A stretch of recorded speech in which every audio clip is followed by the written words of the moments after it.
Wait till we're going on TV. Hey, can you join us for a pledge of allegiance, please? Face that way.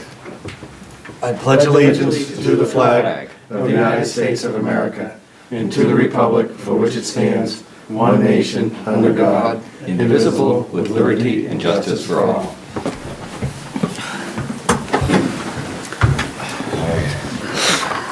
I'm under the weather, so please forgive me. Yeah, there we go. Check this out. I grew up with 8 kids, all right? So when it came to the dinner table, you didn't have any kind of elbow room. You fought for every inch. This is nice.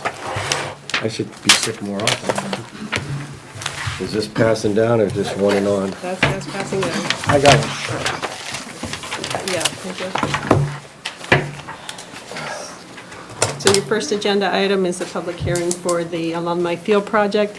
I put the hearing notice over by your Now, Why me? am I allowed to have box cutters in public? Yes. as far as I know. Is that on the no-fly list? Public hearing, Aquifer District Special Permit, 55 Russell Street, Alumni Field. The Town of Littleton Planning Board will hold, excuse me, I'm putting my glasses on. I remembered, I'm not struggling. Wow, when you began this job, you didn't need glasses. On Thursday, February 16th, 2017, at 7 p.m. in room 103 of Town Hall, 37 Shattuck Street, to consider the application for special permit pursuant to Mass General Law, Chapter 40A, and the Code of the Town of Littleton zoning. The application is for Aquifer and Water Resource District Special Permit under Section 173-61 through 173-64 of the Code of the Town of Littleton zoning. Property location, 55 Russell Street, Assessors Map U-19, Parcel 21, owner, Town of Littleton School Department. Applicant, Mike Fontanella, Chair, Littleton School Committee. The applicant is seeking Aquifer and Water Resource District Special Permit to allow renovations in use of the Alumni Field Athletic Campus, including synthetic turf, grandstands, press box, 1,100 square foot new building, walkways, parking area, ball field, and utilities. Applicant and plans can be viewed at the Planning Board and Town Clerk's office during business hours. Any person interested or wishing to be heard on the proposed plan should appear at the time and place designated or provide comment to Maren Toolhill or P.O. Box 1305 Littleton, Mass. 01460 by February 14th, 2017. Ed Mullen, Vice Chair. So we're here to open the meeting and have at it, correct? Yeah, just let them know you have 4 board members here. It's always their choice whether or not they want to proceed with 4 instead of 5. Do you understand the ramifications of this? Only if we vote, Pete. Okay. You need We'll do a straw poll and we'll let them draw, or we'll continue the hearing if we can't get the vote. Are we allowed to do the straw poll? Yes. Yeah. Okay. So if there were Ball's in your court. So, So- as a special permit, you need 4 positive votes. The board members agreed that they would do a poll, if you're not going to get the 4 positive votes, we can continue the hearing until you have a full quorum available. We do have the Mullen rule, so the missing member could review the transcript and vote at the next so hearing. do It's you want sort of a the, do dual. you want the Straw poll now? poll now? No, I assume I'd rather the listen. presentation. How can we, can't make a decision on something we don't have any information on? We got plenty of I information. know, but we've read it, let's let them propose, them Okay. give their things to All right. us, and then we'll make an informed decision. Plus, we have 40 minutes until the next one. There you go, Okay. so, talk fast, spread it out, don't repeat yourself, and have at it. Don't use the word either. That's a very That's a sensitive. dollar that goes into the till, that goes towards the paying of the fields, and repeating yourself. I'll do my best. Thanks for having me. There's a buck. Peter, What? Hey, look, I don't feel good, don't go down there. Just let them go. Let me have some fun for once today. Okay, so my name is John Perry, I'm from Gale Associates, and working with the PMBC and the AFRAC committee on the Alumni Field renovation project. We've been before the Conservation Commission a few weeks back. We were continued to the next hearing. They apologize for the They, Look at, he's gonna pay for this himself. they wanted to have the project peer reviewed as well for stormwater, and I think one of the members was there that night, and it was kind of agreed that peer review would act in both interests, so. We did get peer review comments back yesterday on the stormwater.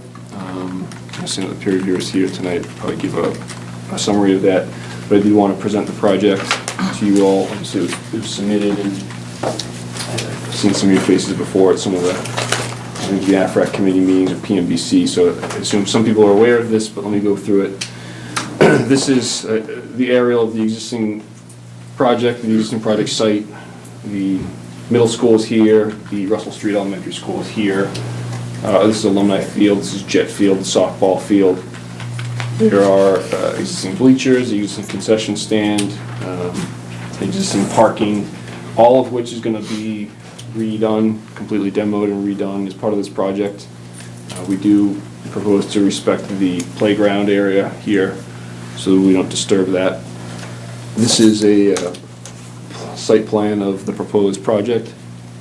It's, as you can see, fairly similar to the existing layout, with the exception is that we turned Jet Field to line up a little bit better with Alumni Field so that we could fit everything in here.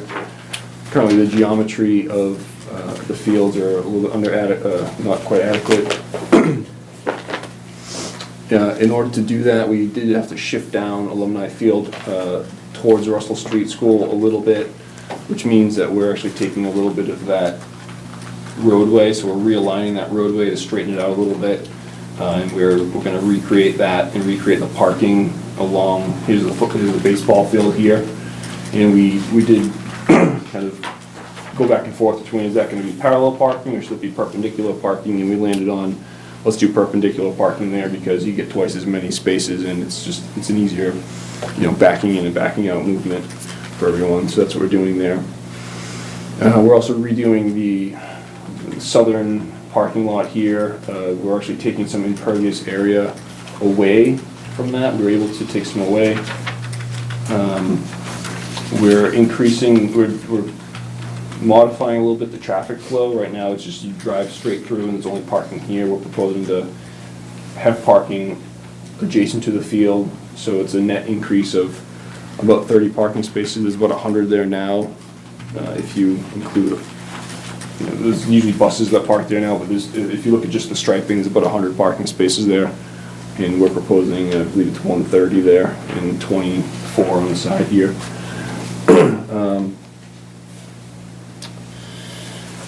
Alumni Field is proposed to be synthetic surface. We're using EPDM infill mixed with sand, so it's not a traditional, recycled tire chrome rubber field. EPDM is a rubber material, but it's all virgin material. There's nothing recycled. It's made specifically for athletic fields. It's one of the few choices for what we call an alternative infill. Jet Field is proposed to stay as natural grass. We're going to redo that and redo the irrigation as well. We're proposing new grandstand seating with a new press box. We have 742 seats with a handicap ramp on the side here. All the handicap accessible seating will be in the front row. There'll be a lift, like a vertical platform lift for accessibility to the press box, which is required by code. We are proposing a new concessions restroom building. It's approximately 1,100 square feet. There's going to be, as I said, concessions restrooms, but also a little bit of equipment storage. There'll be a family restroom in there as well, and there'll be a room for apparel sales. So basically everything that's up there now, as far as concessions and apparel, will be consolidated into that one building.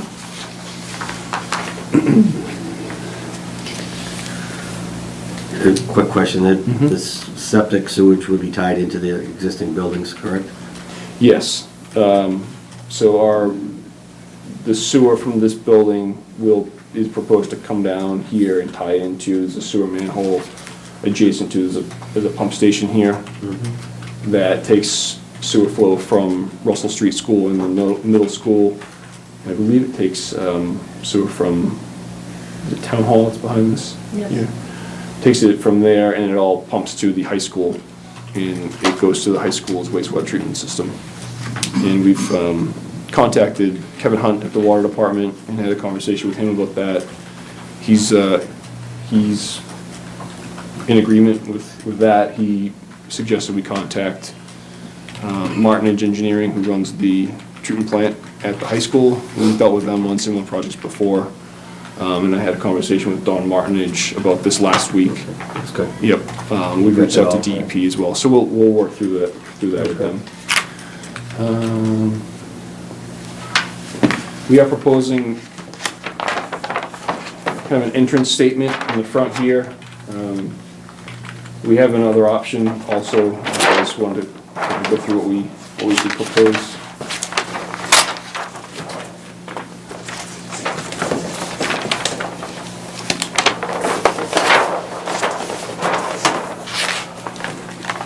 And we had a meeting with the AFRAC committee last week, and we talked a little bit about this area here, the entrance to the stadium. What we proposed were some vertical pillars with some uplighting, with the ticket booth being in this area here, just to kind of create a sense of arrival. But it was decided that a lot of the members would rather have more of a wall here, so you could sit and wait for your friends, or after you get your ticket, you can kind of hang out, or have a little bit more sense of arrival here to follow people through. So we did come up with a second option that wasn't in the package, because this just happened in the last few days. So what the option is to put in a low seating wall here, 24 inches tall, again, to kind of follow people through here. It's very similar. It's just a little bit of a different layout. Ticket booth would still stay here, so you get your ticket and then you go and enter through the controlled gate there. So, in my opinion, it's somewhat of a minor change to what we had submitted.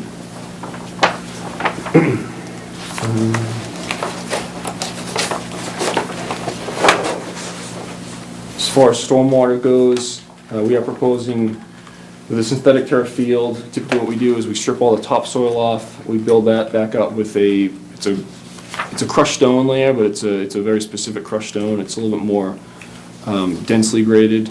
It's somewhere in between like a dense grade for a road and an actual 3/4 crushed stone. What you want to have is nice, good compaction, so you don't get any ruts in the field, but also you want to have a really well draining field. So we'll build it like that. We'll have an under drainage system. Currently there's no closed drainage on site whatsoever. There's no catch basins or pipes or manholes that tie into really anything. There's no head wall or outfall.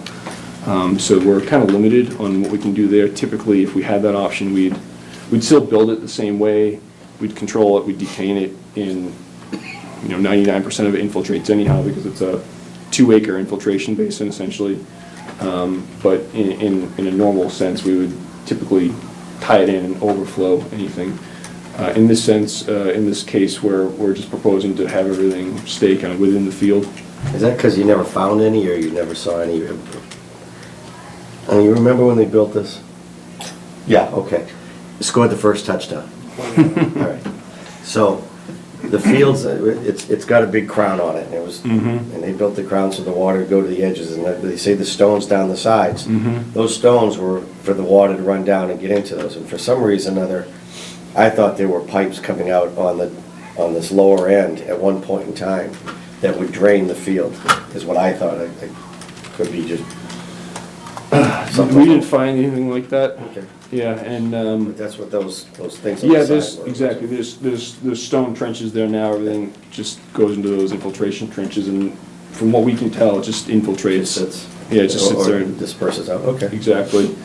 We did delineate the wetlands all through here. There's wetlands that come pretty close to the edge of the pavement now, and it goes a little bit further away down here, but we didn't find any head walls or outfalls or any record drawings of that, and the facilities folks and the conservation agent weren't aware of any. So what we're proposing is to have all the drainage kind of stay where it is and infiltrate. The same sort of concept goes for the softball field. We have an under drainage system that will tie into a stone trench around here, so it'll take sheet flow and also take subsurface flow. We have a stone trench drain along the whole back here because this playground area drains towards that, and we don't want that intruding on this site. So everything is kind of contained within here. I believe the model shows that some of this stormwater from jet field, a very small amount, in the 100-year storm event would stage up and kind of overflow. Is the ball field, it's just gonna be dirt, there's not gonna be any grass on it? The softball field? Yeah. No, they'll have a clay infield, and then the rest of this will be grass. Well, if we're doing a turf field for the football field or the utility field, why wouldn't we turf that as well? I mean, why, all of a sudden now we have to mow that? And we wanna, I thought the whole idea of this was to give it more flexibility, more use, not have to worry about it being overused, and if we're turfing, why aren't we turfing the whole thing? Because the opposition for the turf would have been too great. The turf costs a lot of money, Mark, and you wouldn't, to turf that field, the baseball field, you wouldn't turf the diamond, so the diamond would be dirt, basically, and the turf part will drain real good, and you could use that little half-circle section of baseball field, but you couldn't walk to it because all the approaches would be muddy and wet, and the baseball diamond would just get destroyed if people played on that thing. Well, you know, also, the rectangular field's gonna get a lot of use and a lot of abuse, so it makes a lot of sense to put synthetic on that, because you're gonna have football, lacrosse, field hockey, soccer, you know, all fall, all spring. And if this is really dedicated mostly to just softball, there's a lot less wear and tear in that, so it should be able to maintain that field and keep it in nice condition. Yeah, I've done 3 schools, each with football fields and diamonds. One had two diamonds on it, and diamonds with grass. Typically, historically, that's what they want. And the football fields are all turf. Yeah, we've done them both ways. We've done a few, softball fields are typically grass and Yeah, clay. yeah. Because they don't get a lot of abuse. We've done a couple of turf ones now. We did a project in Linfield a couple of years ago where they did 3 rectangular fields, turf baseball field, turf softball field. They just had favorable bids come in, and they decided to put turf down everywhere. Okay, that's let's move on, yeah. Yeah. I know there's some comments from the peer review that we still need to address on stormwater. As far as utilities, there's the main utility corridor that runs from the middle school to Russell Street School. There's water, there's electric, there's gas back here. So we're tapping in our new water service here. We're gonna have a 2-inch water service coming off of the 8-inch main into the building. That's gonna be used for the water in the building, and then also the irrigation system for jet field. Same deal goes with the gas there as well. We are proposing lighting around the site. We're proposing parking lot lighting at the entranceway, lighting on this side of the parking here. We're proposing some new lights along the pathway here, although that might be there are some alternate bid items because we're still working through the budget. So there's some alternates that we're gonna put in there to try to control where bids come in. The existing athletic field lighting is gonna remain in place. That was decided a long time ago for a budget saving purpose as well. And this is just a kind of a colored elevation view of the proposed building. We're gonna have concessions in the front and the parallel here as well. The materials are gonna be cement board siding and with a brick veneer at the base to try to mimic kind of what the middle school looks like. The middle school's opposite, it's obviously brick up top, and then the bottom has a banding of that lighter brown CMU, so this will tie into that a little bit. I like the claw on the side. Yeah, we decided at the AFREC meeting last week that this is gonna just be blank, Okay. just to save money for the bid, and then the town could easily do Get some out. sort of graphic there, or, it could be donor recognition or something like that. Well, the town of Littleton seal that was on the old high school, middle school, is still, it's in a trailer.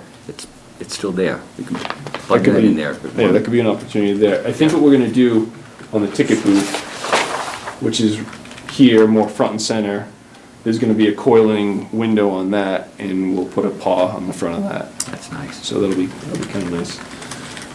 That's essentially the project.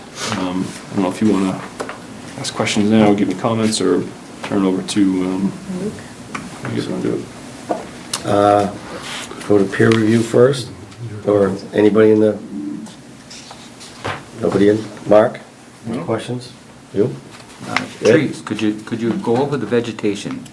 once you- Yeah, there's two areas really where we're proposing new vegetation. One of them is at the entrance area here. Yeah, And again, I think that's gonna be another bid alternate. That's something that we decided that could be done at a later time if bids come in, too could be high. in, could be out, yeah. I've heard that, there could be donations, or maybe local landscapers Yeah. could do that, or students could do it. So we'll include that as a bid alternate. And then we're proposing planting here in this rain garden area. In the rain, yeah. And the rain garden is, there's nothing there now, there's existing pavement there, and everything just sheet flows into the wetlands. And we're trying to kind of better this area here. We were classifying this as kind of redevelopment, so the rain garden it's not really gonna infiltrate, I mean, there's high groundwater there. Yeah, So we're not really modeling that for stormwater purposes, we want to put something in there is some sort of filtration before the water gets into the wetland area. So we're kind of doing the most that we can. I think we've heavily vegetated that with some native plants, and we've focused on salt tolerant and plants that'll okay, I'm okay. clean the water there. All right, so that's it for vegetation? Yes. Good, thank you. So I was about to say that, looking at the peer review, we have 27 items listed, almost all of them directed towards treatment of runoff, and how this design fails to meet the requirements. So, Luke, if you want to take some time and explain it, I'd love to hear how you came to all these. I'll just go through, kind of the sort of the overview items of it. So, one of our concerns is that, do you mind if I Yeah, go to the the drainage. drainage and utility plan, or creating a drainage plan? Should be this one. One of our concerns is that there is no outlet from this.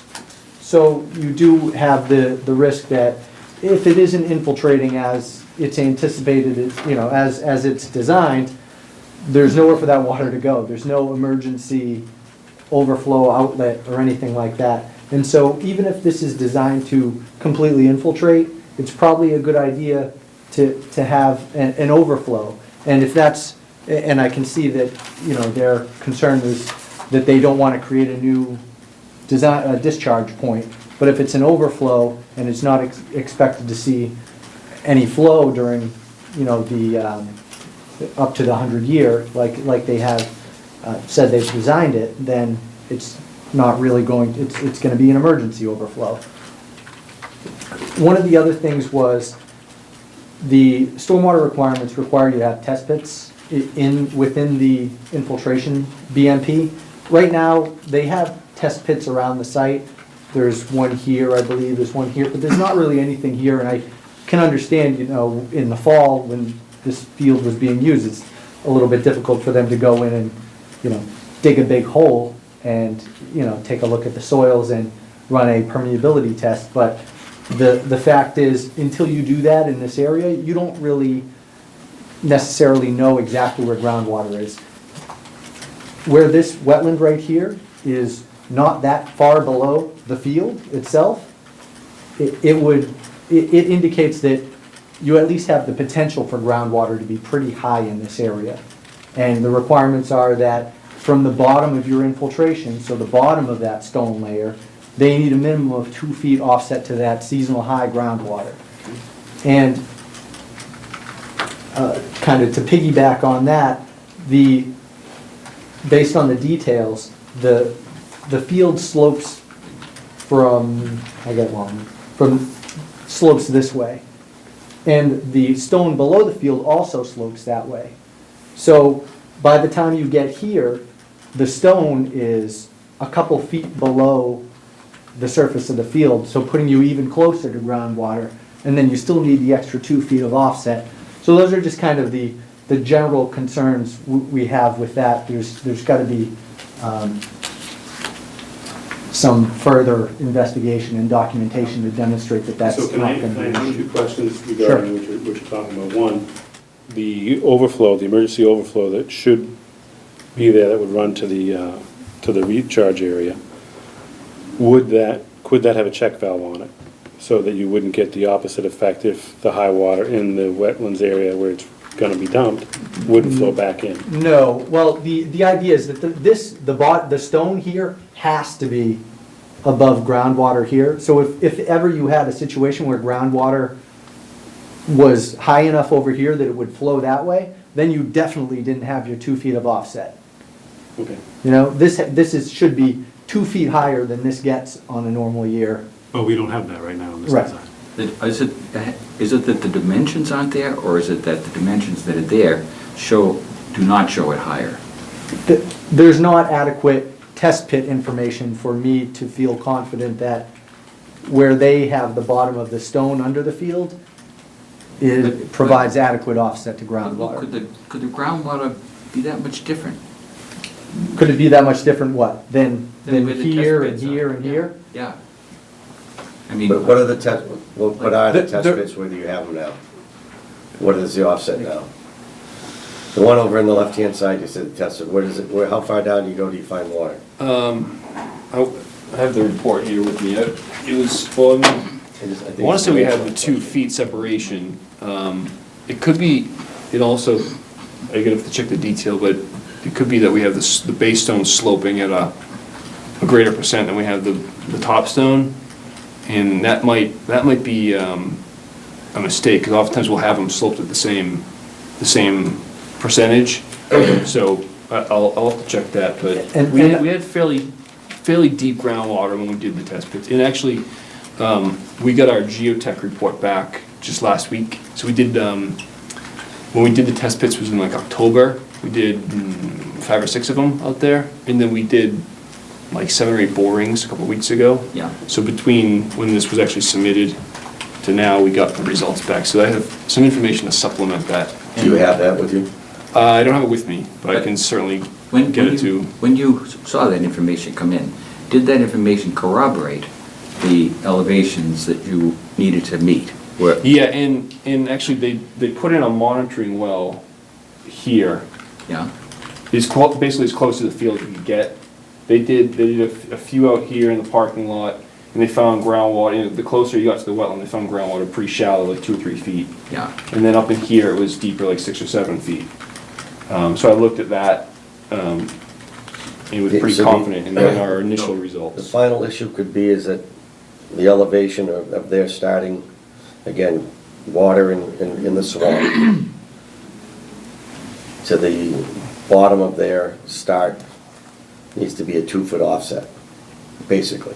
So if we're now 6 feet above where they're testing now, we're 6 feet above groundwater now, Yeah. and they need to be 2 feet above what's out there. If the elevations, like Richie had said, if the elevations are correct, they simply don't start as deep in the hole. The fill starts at a different area. Yeah, the Okay, whole so field that would will have to be high. Right, so that's the only issue, is just where they start. Maybe, so far. I guess the issue I have is that you're designing this like you're dealing with a septic system. All we're talking about is rainwater. And does it really matter if the rainwater is 2 feet higher than Yeah. the rainwater that's below it? Yeah, I mean, it's technically what they're required to meet per the Wetlands Protection Act. I mean, it's not a general guideline, that's the rule set forth in the Wetlands Protection Act. It's clean water, it's going through the ground into the groundwater. Right, but to provide adequate pre-treatment, What treatment? You're treating the rainwater. right, but it's just, these are the Alright. requirements in the I stormwater understand. handbook. It's another one of them It's set forth by bureaucracies DEP, there. it's, So if you're telling us, Lou, if I'm hearing you correctly, that when the rain hits the ground, and you touch that ground before the rain hits it, you have to treat that water now before it goes further into the ground, is that right? Anytime you are directing water to an infiltration best management practice, you need to provide the 2 feet of offset to groundwater. It's both for pretreatment and for redundancy, because that's what you're. You're just when telling you- us the law. Okay. When all you right. do it, When you agree with it, you're telling us the law. But when you do a test pit also, you're looking at the soil horizons and you are Modeling it. looking at the modeling, and that's not an exact science by any stretch. Okay. You know, so where you think, I think this is seasonal high groundwater, where it probably comes up to around April every year, based on some rust spotting, but that's not set in stone, and if you get a year that sees a lot of fluctuation and a wet spring, that could be higher, and you don't want water sitting in your Look, BMP. Look, it's, Okay. Luke, Right, this, the quality of the field is at risk. That's my whole point, so It's not right. look, Luke, the dimensions for that information are forthcoming. And when they're finalized, I presume they'll adjust the base of the field to meet that 2-foot offset. Is that correct? Yeah, and I'll go back and check exactly what the groundwater levels were at when we did the test pits, and then Yeah. again, from our geotech report the other day, and I'm looking at the cross-section. We have a cross-section in here that shows the field that slopes, I didn't actually put that on That's there. It shows the field that slopes from here down. It basically, in a lot of fields crown in the middle like it does now. But in order to make the grading work, we're sloping it from one side to the other. So it's not doing what it does today. Half of it goes this way, half it goes this way. Everything's coming from here down. Okay. And we're pitching the surface at a 0.5%. In our detail, which I'm thinking might have been kind It's of still left taking the over. entire area. and That's at the water's still 1%. So behind the same that might get picked up by a foot or so when we relook at that again. All right, so we can condition an approval on the base of that. Richie. Well, High as- There are other concerns we have with just the stormwater modeling of it. Well, while we're still on the field, I just want to be sure that everybody understands that that field has 6 inches of stone over the entire field, 8 inches of stone over the entire field. That stone that's underneath that turf is able to and capable of holding 8 inches of water. Well, that's one of our comments, is. And then you've got the trenches below that go another foot into the ground with 4 inches of drainage material. And those trenches have stone in them, and they have drains in them. So each of those trenches with those drains are able to hold even more water. So what the point I'm trying to get to is before, if the rain garden is plugged up, there's plenty of storage capacity underneath that field. Well, that's another one of our comments is, since they're pitching the field all in one direction, so imagine you've got 10 inches of stone running this way. If it was flat, yeah, you'd have 10 inches of storage all the way across, but your storage is sloped. So what you're not getting this storage up here, because by the time this fills up, it's gonna discharge out here. All of this is dead storage. But You know what I you- mean? you So see- you don't have 10 inches of stone times the whole field. But he's pitching the top, he's not saying if he's The pitching the bottom. bottom is pitching as well. Well, all right, so if we condition this that the bottom be flat and not pitched. Let's hang on a minute. Let's just hear the I'm just- entire, I know, Richie, Just trying to well, find a way we can improve this. let's find a way at the end of He it. has suggestions. All right, let's hear the suggestion, because we gotta Yeah, so, well, find I a mean, positive there's, way out of this. what it is, I mean, the fact is, I don't think the way it's modeled right now matches what the design shows.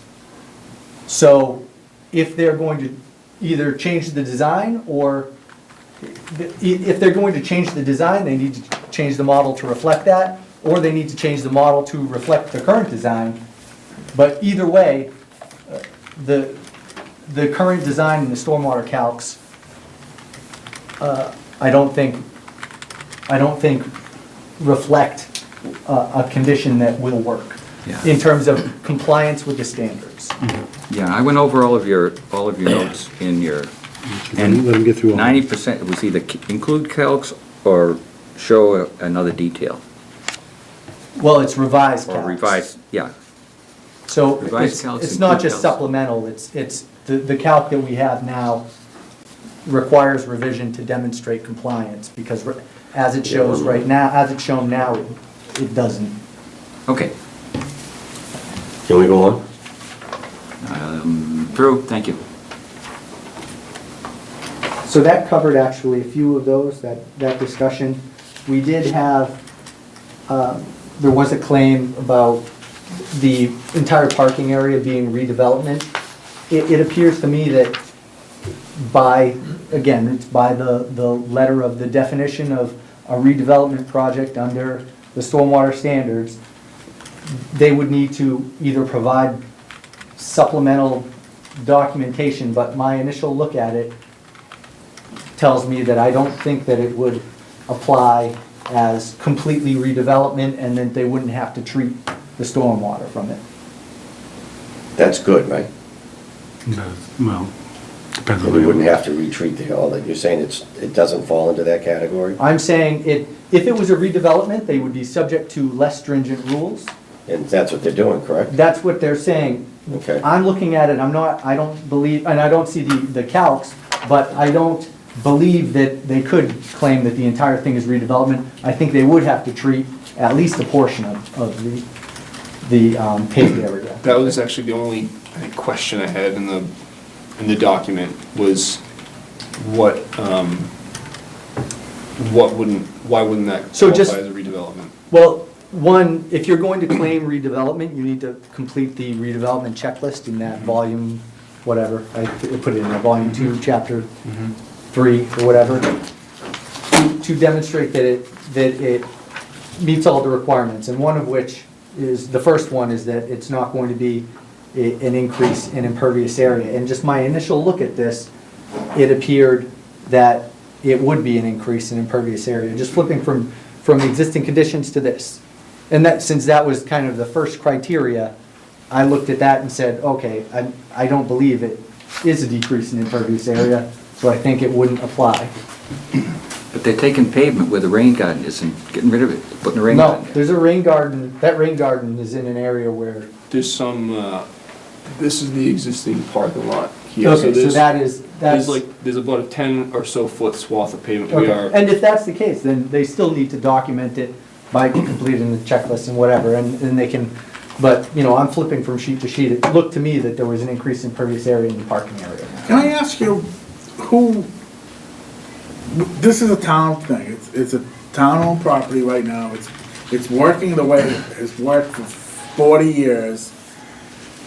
Who are you, what design standards are you going by? It's the Wetlands Protection Act, it's the Massachusetts Stormwater Handbook, which they're required to comply with because they're under the jurisdiction of the Wetlands Protection Act. All right, But So if- all of their best management practices need to comply with the requirements of that. But if we're not disturbing, if the planning board decides that we're not disturbing the area, that it's basically a redevelopment of what's existing out there, if we make that determination, and that all they're doing is going from it's an impervious system now, and it's impervious, it's a pervious system now, and it was pervious before, because all we're doing is going from a grass system to a turf system that still drains, and we don't see that big a change to it. Maybe we should weigh in whether think the town needs to go through all the Well, design criteria that we're actually going through, when all we're basically doing is trying to decide whether there's enough adequate capacity to store rainwater underneath that ball field. That's the only difference we're changing. That's right. That's all we're doing. It's still a grass field. It stores water as it is now. I guess we have to weigh in. Do we think what they're proposing now is a major alteration to what's already out there? Actually stores more water than it does now. I think, Well- wait a minute, I think there's two sides to this one. It's kicked into the groundwater, like he says, the Environmental Protection Agency and that stuff. So there are some of those things that have to be adhered to, regardless whether it's a town project or anything else. So he's giving us his best, and, he wants this project to stand and give us the best opportunity to make sure it does. And it doesn't degrade over 5 years in a giant storm. So I appreciate what you're saying. So what we're gonna work on is what's your best scenario to turn around and say, okay, I think if you went up another 2 feet, started 2 feet higher than you intend to start, did this over in this area over here, that's great. Show me that you did take out 10 feet of pavement, and now so we don't have that much impervious. You have that, And it's all, that's how this is written. okay. And. So, Sorry. with that being said, you can help us direct together, right now, to accomplish what we're after. I can't Pretty tell them close. how to redesign this. No, but you can make To a comply. suggestion to this board that would help us make a decision to have it in more compliant state, correct? What you've done in the past is if there's still more information needed and design details to be handled, and it's only revolving around the drainage, you've said you have conditioned projects that as long as any conditions are needed or added, any conditions in the final review letter. I understand we can approve it and have them vote on it. Yeah, My- Pretty much. We've I really don't like doing this, but from now on, you're gonna say, through the chair, please, okay? So that we can control just for a short period of time, honey. You're up. Thank you. Yeah, we have gone through projects like this where a condition is, that the project's approved with the condition that we satisfy the peer review comments. Very good, thank you. And that'll help out too, because as mentioned before, conservation, I think, is gonna be looking for us to satisfy those comments as well. And, I think some of these things like proving it's a redevelopment, we can do that. We can work through, and we can do this, I think we can do this offline probably. Okay. Now, again, he works for us, Right. and we obviously, we want this field, we want this thing to Right, progress. So, absolutely. with that being said, we're gonna find a way to make things work together. Right, and I just, to point out, none of these are my opinion, these are Yes. just the letter of the rules. That's great. And there's not really And then, flexibility on it. we'll make it work, all right? So And one other piece though, and the reason why we bring some of these things up is, if it were to be, if they were to have to redesign the field to raise it, obviously that changes grading around the field. It would be one thing from your end if whatever changes happen offline don't impact any of that, and hopefully that's the case, but I don't know Yeah. off the top of my head if that is the case. Mhm. So these offline discussions and coordination, it could result in no change to any of the grading and only stuff underground, but it very well could result in changes of the grading of the field, changes of grading in the parking lot. I just wanted to point that out. Thanks. One quick question I have for you. Where you have everything presently grading this side, can you make it less obvious or flat? Well, it's we've graded at 0.5%, which is, That's almost nothing. it's almost nothing. You wouldn't perceive it to have a pitch if you were standing on it. If you, to do the 0.5%, football field 50 yards wide, 40, I can't even remember the bloody numbers. I know how long it is, I forget how wide. It's about, from end to end, it's about 220, 230 feet. All right, so what does that equate to in inches? It's 1.15 feet, it's 14 inches. It's 14 inches? 14 inch drop from one side. From one side to the Okay. other, yep. And your base, if it is 2 feet above, and then from over to there, then your storage capacity is 2 feet, gradually losing it until we get to the point where you have the full amount, depending upon what's the low end, correct? Yeah, you have Okay. full storage of the stone at the low end, and it disappears as you And go. 10 inches, it goes away, 10 inches goes away. you said 11 inches of 10. Yeah, it was, Okay. if it was consistently sloped at the bottom of the stone and the top of stone Yeah. at 10 inches at 0.5%, it would disappear in Half the distance. would disappear. I think there are from- things that we can do. I think that if we, we can start from here and maybe go flat for a certain distance and then kind of make that up. Because if you go flat the whole way, you've got probably, a few feet of stone here. It's a lot of money that the town has to spend on stone that you probably don't really need. So we can do things like that. Is this stone you're gonna use, is that stuff like Sandville would be providing for? I call it Sandville, is that? You'd be getting crushed stone, 3/4 inch crushed stone with It's- some finers in It's it? it's a mix of 3/4 stone, It's not pea processed stone. gravel. It's not processed gravel. It's kind of a mix of sand, gravel, stone. So, It would be, you'd probably end up with, if it was kept like that and the stone was sloped like that, you would probably end up with, I would say ballpark, maybe a third of the storage as if it was completely, as if it was 10 inches flat. Just to kind of demonstrate. So like, you might say you have 10, but effectively 10 inches of stone, but in terms of actual storage, it might be kind of the equivalent of like 3 inches of stone. Any idea how many yards that would consider? If you fill that entire thing, 100 yards? Oh, I wanted to speak to All right, that. go ahead, I'm sorry. Oh. That's just, So- stone, that's just, there's about, there's probably about 4,000 yards of stone in there.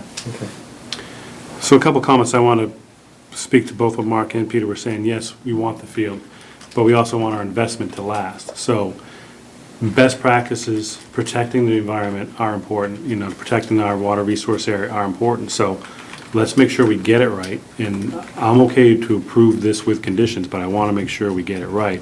So the conditions should be met. And, when we go to vote, I'd say that the peer review should be the conditions. Oh, yeah, yeah, Mark, Adrian? yeah. I hear where he's coming from, but we're dealing with rainwater. I know. It's rainwater.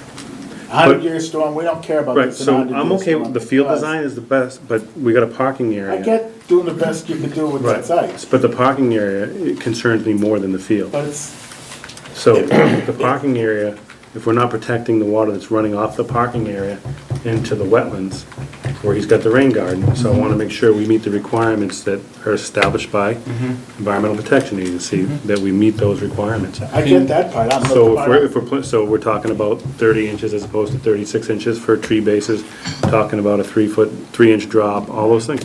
I want to make sure that we put those in there to meet those requirements. I do want to approve this, believe me. I'm And a again, big supporter of it. so. conservation's gonna, I'm sure, require us to satisfy the peer review as well, because we're pretty close to the wetlands there, so. All right, we're about at the limit here.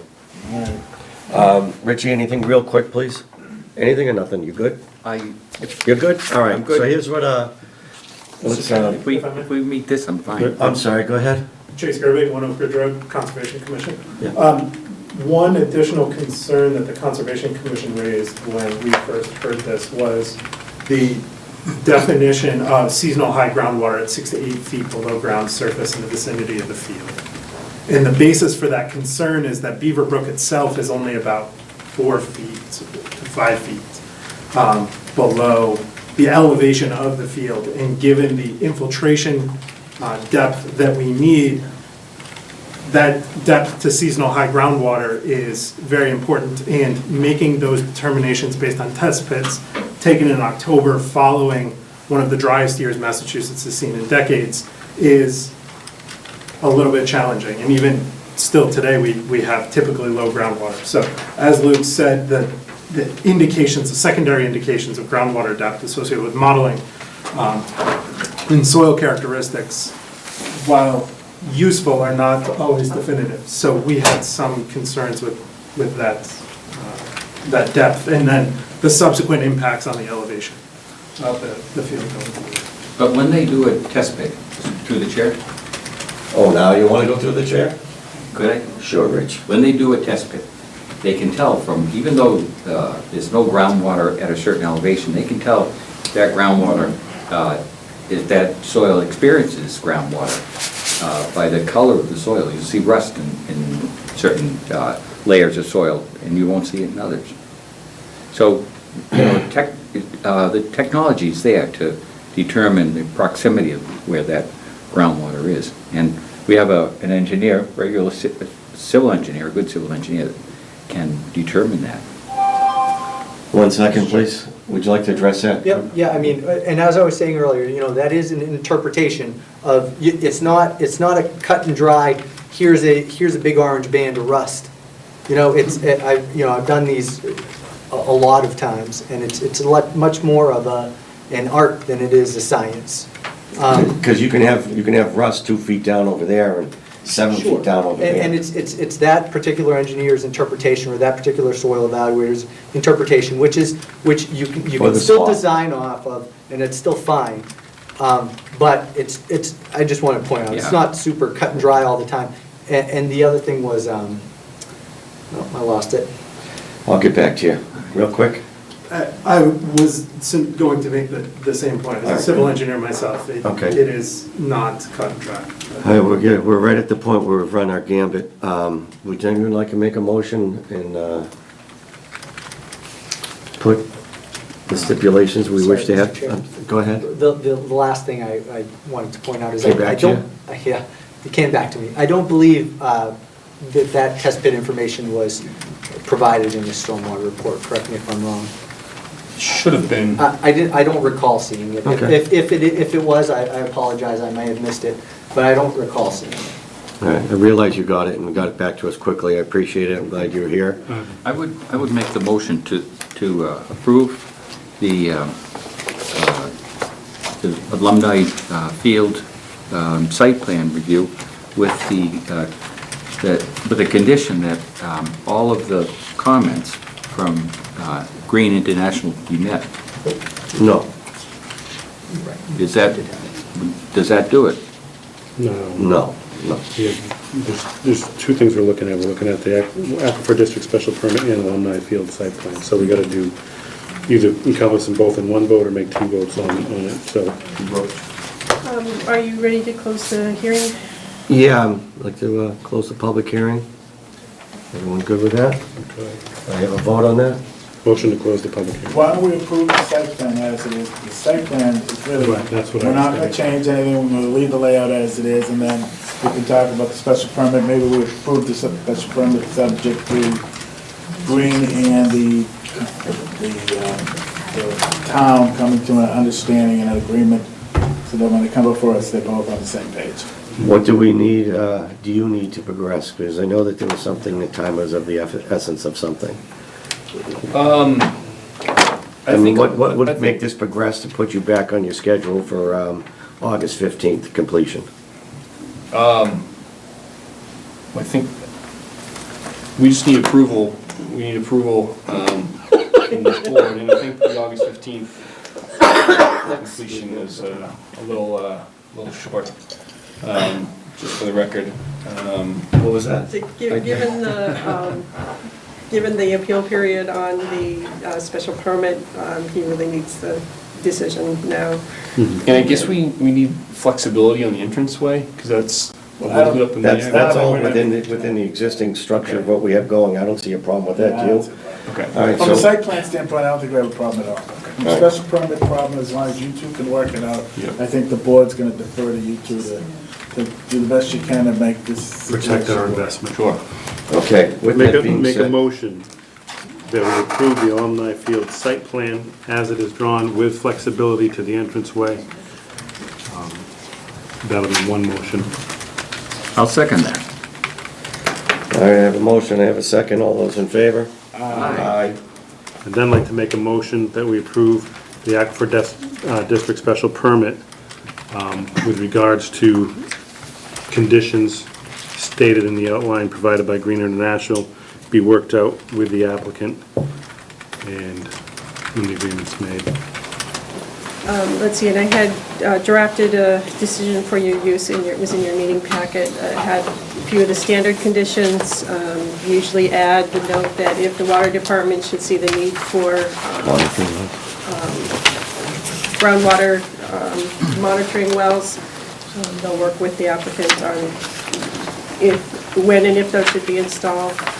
No sodium de-icing chemicals on site. That's right. Do you have that? Other standard ones. I can't. Yeah. So, Lighting, conform to bylaws, walkways be kept open and clear. is- Groundwater quality shall not be degraded. okay, That's it. Yeah, it's can standard. you add that into it, as our standard procedure there, please? According to the draft plus comments, peer review comments from Green. So for the public record, can we say that out loud? All right, so we have, Peter, did we have a motion and a second? You want to amend the motion? All right, I'll amend the motion to include the additional,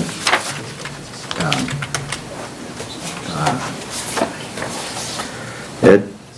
let's see, The boilerplate conditions that we always do, Conditions, yeah. plus the condition that Green and the proponent work out the drainage issue. Right? perfect. That sounds correct, Mayor? Yep, I can work with that. All right. I have a motion, I have a second. Second. All those in favor? Aye. Unanimous. I think we're good. What else do we need to address with these fellas? Nothing? Just there being, make sure they, August 15th. Looks like you've done a lot of work on this to date, but your work is just beginning. Yep. The real work. Luke, thank you for this. Yeah, Luke, thank you very much. So with 10 inches of that stone over the entire course of that thing is 4,000 yards? It's about that. That's how much topsoil we're taking out, so we're putting about the same amount of stone back in place, roughly.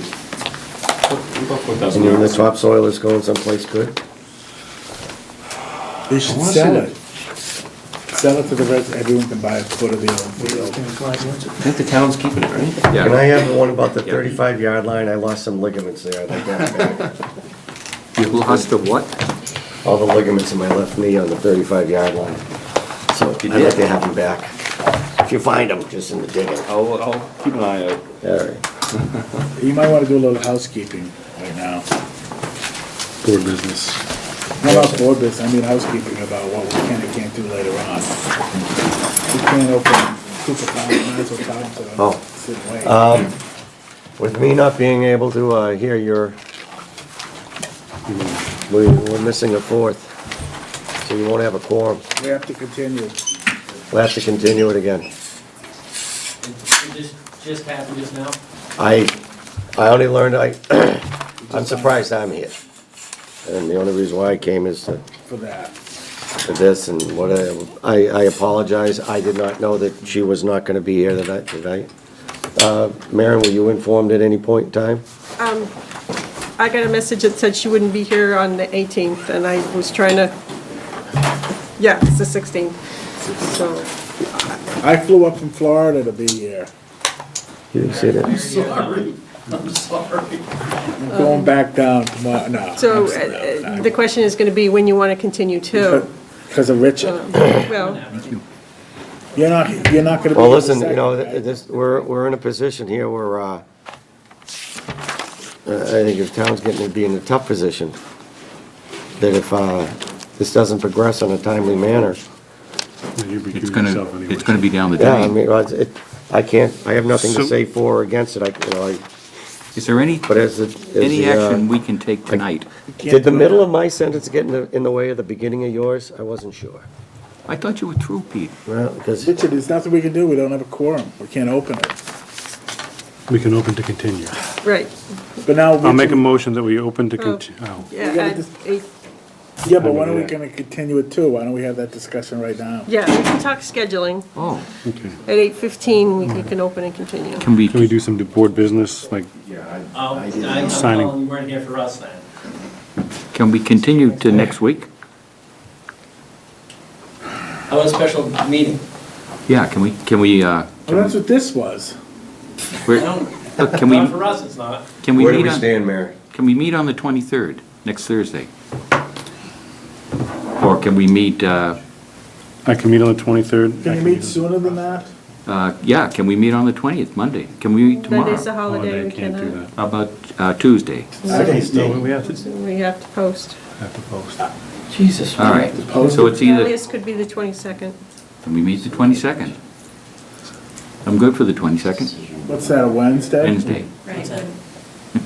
Mark, what's up? Well, Mr. Chairman, Yes, sir. how can you make a determination on when Jamie's gonna be available? Which, with her not here. We can't. That's a good call. We Any can't. ideas? Well, but we We can can, set the meeting and then Yeah. encourage her to be here for that date. And then if she's not, we will let you know well in advance. why don't we set, why don't we post for 2 days in a row and then just cancel one of them? Next Wednesday and Well- Thursday. Because you have to continue to date certain when you're ready to continue it. 15. To a certain date, okay.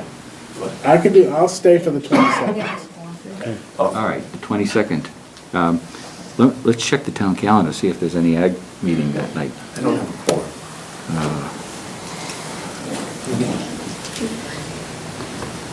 We can't do the 20, why can't we do the 21st, Mark? Because Monday's a holiday and we can't get it posted until tomorrow morning. So what's wrong with that? You need 48 hours to post. I would have to post it.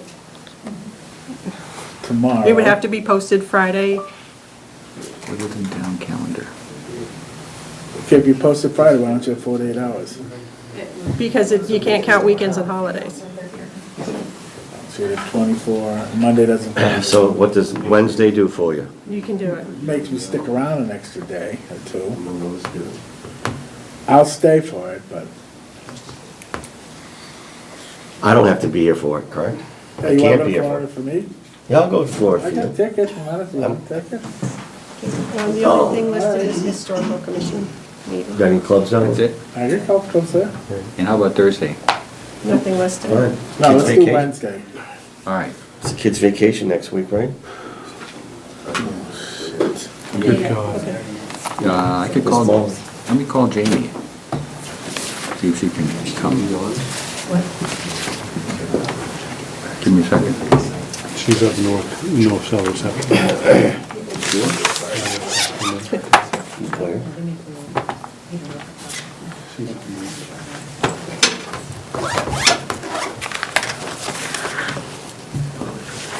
And if you don't do it next week, we gotta wait 2 more weeks after that, right? No, we can, You're not You're around gone. next week. I'm gone from,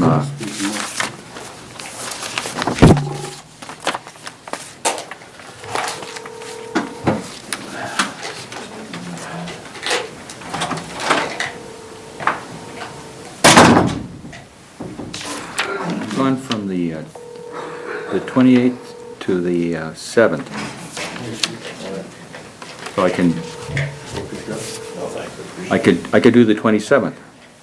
And if we met early, I could do the 28th. Oops. How fine. Leave me a message and I'll get back to you. Nope. The mailbox is full and cannot accept any messages at this time. Goodbye. How do I turn this off? All right, well, that's no good. We tried. So, we'll continue to next Wednesday? Well, you Yeah, can- Can't you do can that talk until about- we can talk about it. We You can't can do it talk till about 8:15. scheduling right now. You can't do anything until At 8:15. 8:15, you can All open and right, so continue. Plan B would be Thursday. 7th? So I would need at least 3 of you on February 20, if we can't get all 5, I'll need at least 3 of you on February 22nd to open and continue again. So you're saying maybe the 27th would be? The-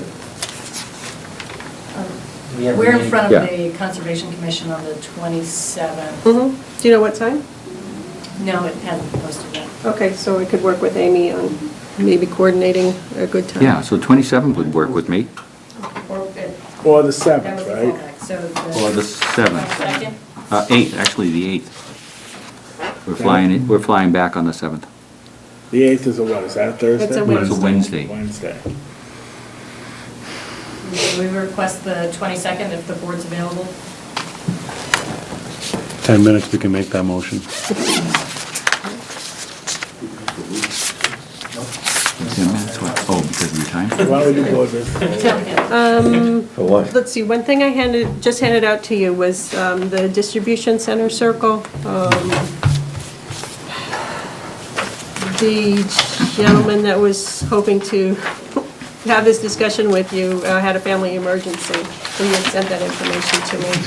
He's looking for above-ground fuel storage, diesel fuel, outside of one distribution center circle warehouse.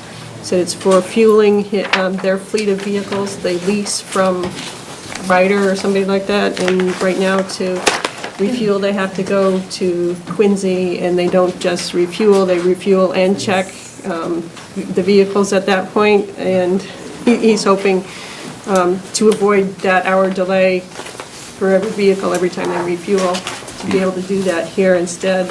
It's an hour each way. He An leases hour- these vehicles, Yes, he leases these vehicles. and to fuel them up, he has to go to Quincy to fuel them up? to Well, put diesel apparently that's into 'em? part of, something like that, because of where he leases them from.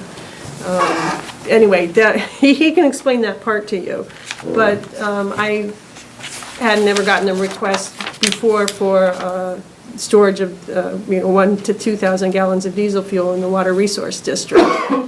We have the fueling facility not too far away at the town site, but that was a replacement of one that was there before the Oxford District Yeah.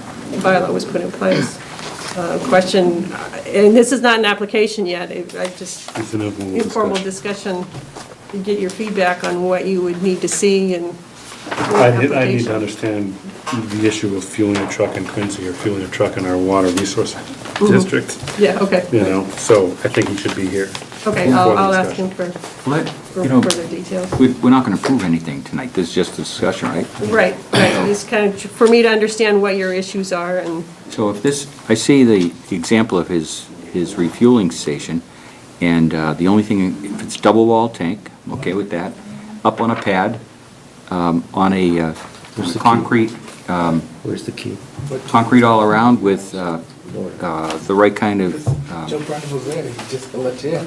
right kind of catch basin to go along with it, Does he at least do the oil dishes? trap, Does he keep the house but clean? concrete. Does he keep the house clean?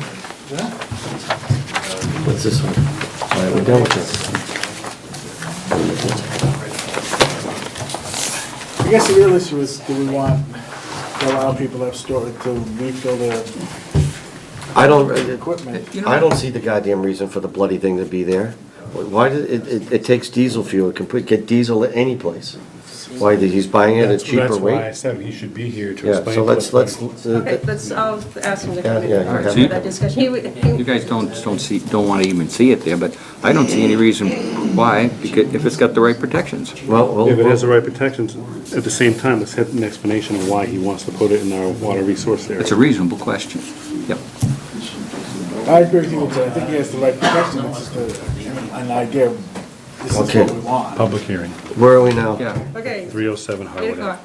Ave. Public hearing for scenic road special permit 307 Harwood Ave. The Town of Littleton Planning Board, the tree warden will hold a joint public hearing on Thursday, February 16th, 2017, at 8 PM in room 103 of Town Hall at 37 Shattuck Street to consider the applicant for a scenic road review pursuant to Mass General Law, Chapter 40, Section 15C, and the Code of the Town of Littleton Scenic Road Bylaw, Chapter 143. Location, 307 Harwood Ave, map R-7, parcel 1-2. The applicant is seeking approval under the Scenic Road Bylaw to allow temporary removal and reconstruction of stone walls and removal of up to 3 street trees to allow construction of a driveway to service one house.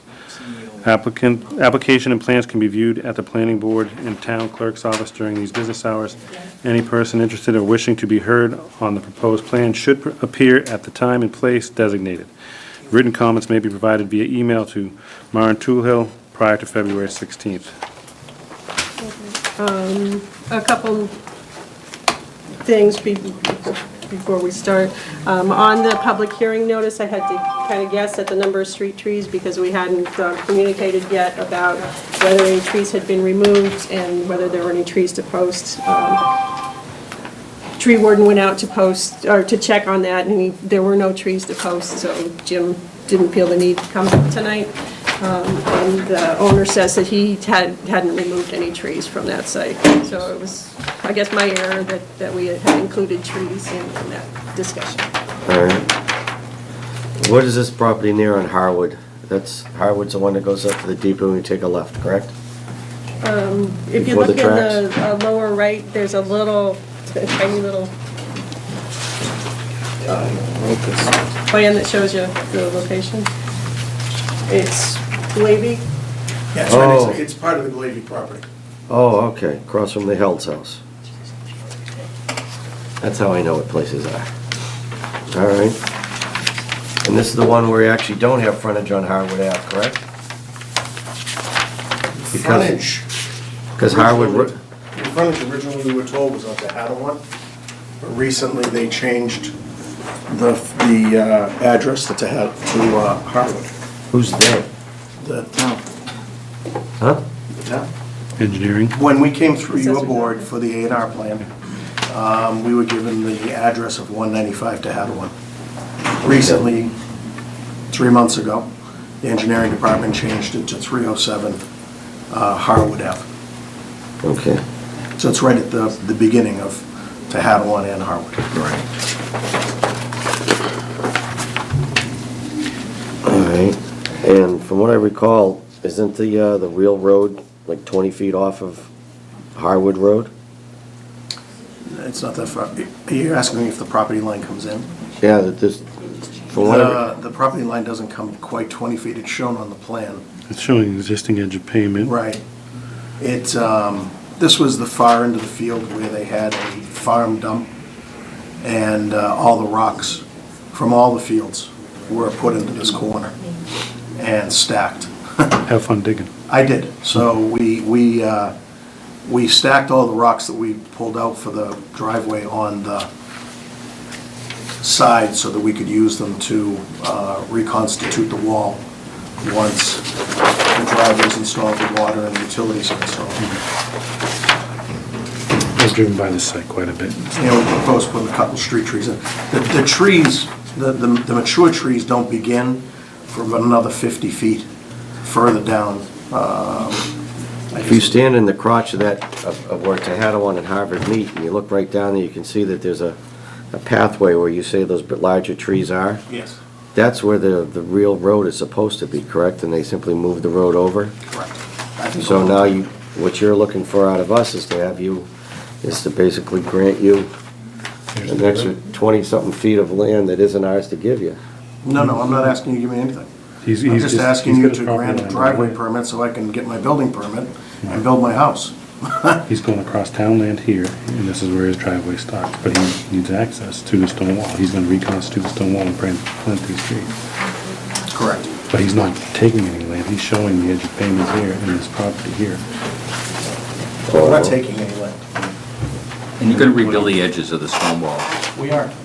So you're gonna rebuild the nice old stone walls, We are. We're gonna put 2 street trees there that went over there. and then you're gonna take all those rocks that you dug up out of the ground. Deliver them. You're gonna do what with them? Deliver them to your new field. To my new field? You're gonna crush them up for us, make them the right size? Did anybody else hear that? Just wanna get that on the record. See, because every little bit helps. I understand. Right. 4,000 yards to go. 3,990. Journey of 1,000 miles begins with a single step. And we've got, how many truckloads you bringing down? Through the chair? Whatever we'd like. I'm not sure, is this extortion? So. He offered it. He's also going to have a surveyor reset the bound. That's there. So that's the issue, is that, is where the existing road is, it's not where the existing road was. That's what my concern was, because I know. The bound was underneath the pile of rubble. And when we pulled out the rocks and stacked them, the bound came up with it. So the surveyor's gonna reset the bound back into the ground. Okay. I don't really see a big problem, I was having some fun. I know. I was too. All right. Hey, Pete, is You there were kidding? No, I bring you some rocks, I promise. anybody from the audience, maybe? I don't want to ask the audience yet. Okay. Okay, now I will. Anybody from the viewing public would like to make a comment on this? I'm in a butter, and Name and address, please? Aaron Wiedekamp from 315 Harwood, and I think it'll clean up the area. It's kind of been a neglected part of the street there. That sounds like an okay to me. Nobody wants to complain? What's going on today? All right, we're good. Can I? Yeah, we still got more ways to go. Any issue? None? Someone make a motion, please? Do we need a motion on this one? Oh, yeah, yeah. Oh, yeah, we need a motion. I still think he's, gonna hold him them rocks. Okay. Make a motion to approve the driveway cut as outlined in a drawing by Places Associates. How about we start with the draft decision? Oh, good. Thank you. Here we are. Let's see. You with me? Approve the scenic road to allow construction of a driveway for a single-family home. Includes 2 new public street trees, surveyor to reset bound, drainage improvements, and reconstruction of stone wall along street frontage, reusing stones from the site. Second. I have a motion, I have a second. All those in favor? Aye. Aye. Aye. Aye. Like the ayes have it. Thanks, Mark. Aaron, thank you very much.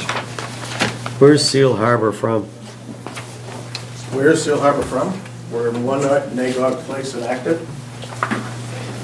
I knew that. Can you give me the public notice for Cooper? and then I'll continue? You're reopening and continued, so Okay. you don't need the notice. What are we You're doing? recused, so you just don't say anything for now. Or you can say that you You need recused this? yourself. Oh, thank you, appreciate it. So, continued public hearing on consolidated public hearing Cooper Farm Estates Development, definitive open space subdivision special permit. Can I get a motion to continue the hearing to February 22nd, which is a Wednesday at 7 p.m.? Wait a minute, we're coming up. If we could, my understanding is we can still go ahead and present on, we go through the Green International comments since they're all here. And then since there's a missing board member, they can be brought up to date either by a member who's here or by reviewing the tape. That's correct. And then you just would not be able to vote on it this evening. We would, but if there were any comments from the board or from Green that we needed to Yeah. implement, we could have those all ready for the next meeting and have those in our plans for you. You are absolutely correct. Did you miss one of the hearings? This one, somebody but missed- I Mullinized myself on this one. Right, so you have 2 different members, you're asking to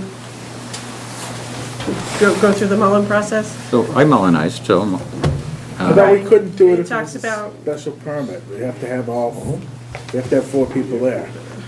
You can't open a special permit unless you have 4 people, right? My understanding is no. Go ahead, sorry. my understanding has always been that 1 member can be added back to the board if they miss a meeting. Now you're straying into 2 members, and you only have 4 sitting on this? Can we ask Peter back on? Well, I mean, we only,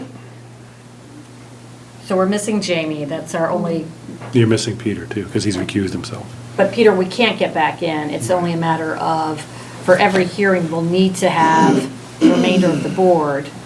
And to the extent that Jamie's not here this evening, and she needs to be brought back in or brought back up to date, then that can be done. I mean, I think I'm missing the Yeah, I think- issue with it too, because we don't get Peter back. But I thought you couldn't open up a special permit if you didn't have enough members for the special permit, and we'd only have 3 if you open this meeting in the special permit process. It is, yeah. It's a continuation. It's a continuation, and the Mullen rule is clear that 1 member can do that. Now you're straying into 2 members doing that. I don't see the 2 members. Do 1 member at 1 hearing, another member at a different hearing. Oh, I see. Did we miss, have we missed I anyone? missed the first meeting, and so I Mullinized myself. Okay. Right. And Jamie's gonna miss this one, so she'll Mullinize herself when she comes in. But I don't think there's any rule that says you can't have 2 members Mullinize. Well, I don't think the courts have decided that yet. And Well, if there's been- I if so- hate to put them at risk for that. Well, let that, Let's If the let board them take the members are- advice of their attorney. Yeah, So yeah, if they want to be absolutely. heard, and I say that we go ahead and open the hearing with the 3 members sitting. yeah. Again, Peter Scott has recused himself, so as vice chair. And then given that the meetings are taped and are available for the board, Exactly. doesn't appear that there should be an issue with a board member getting back up to date with anything that was missed at a hearing. So M&M's going to proceed with this public hearing and under the advice of their attorney. So, okay. Well, that's how it is in a small town. Yep. Yeah, I imagine Stuffer, further west you get. Yeah. Okay, Mr. Chair, Great. Did he just touch me? did Peter? Sick. With respect. This is the third public hearing of the open space subdivision special permit for Cooper Farm Estates. Application materials are posted at the planning page on the town website. So, we have the Green International's comments. Did you guys want to speak to any of the comments that were made by Green?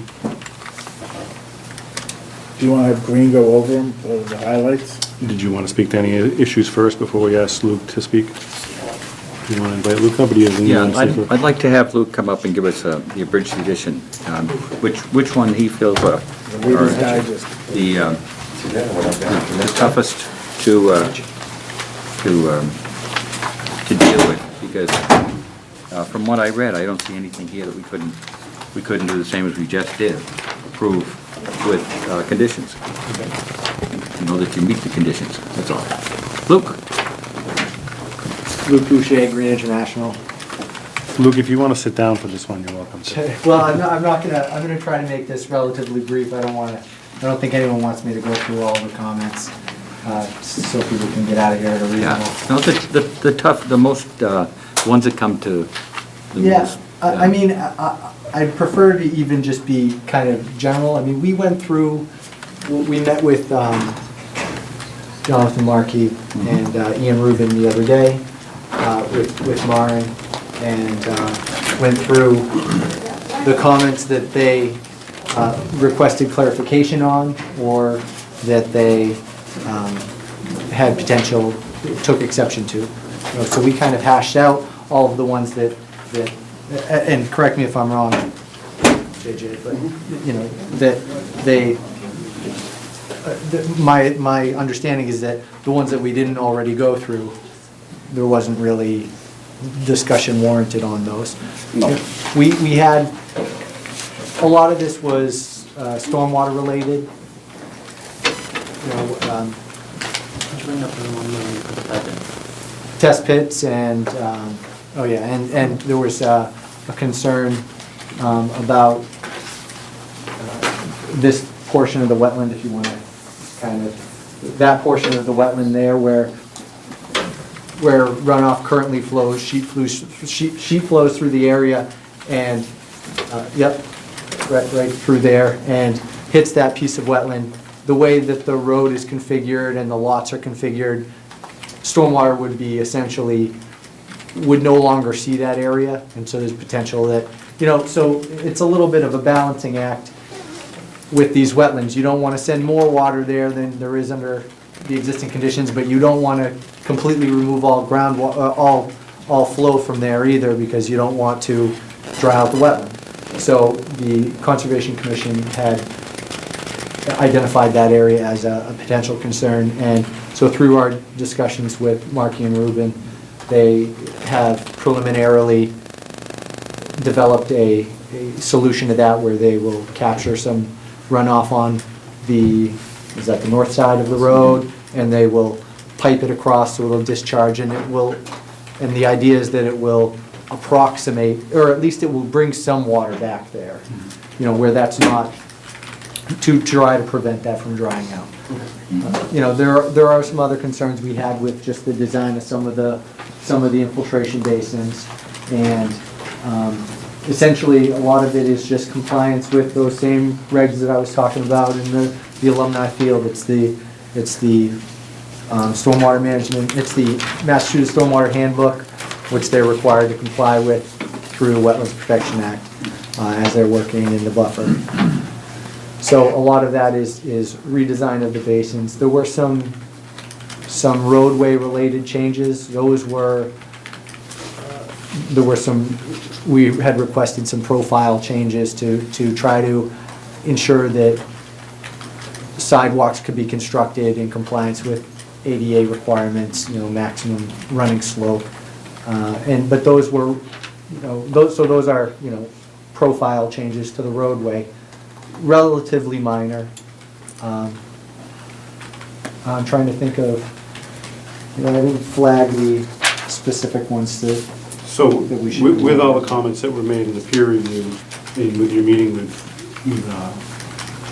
the engineers for the project, you feel confident they're gonna be able to satisfy and move forward with all of? I mean, I In can the never, discussions that you've had with them, did they say that they were gonna make the adjustments per your recommendations?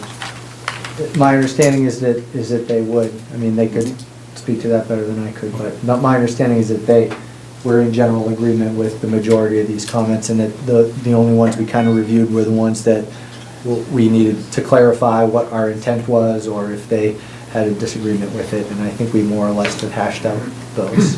Great, there was nothing where there was an impasse that you couldn't get agreement on. Yes,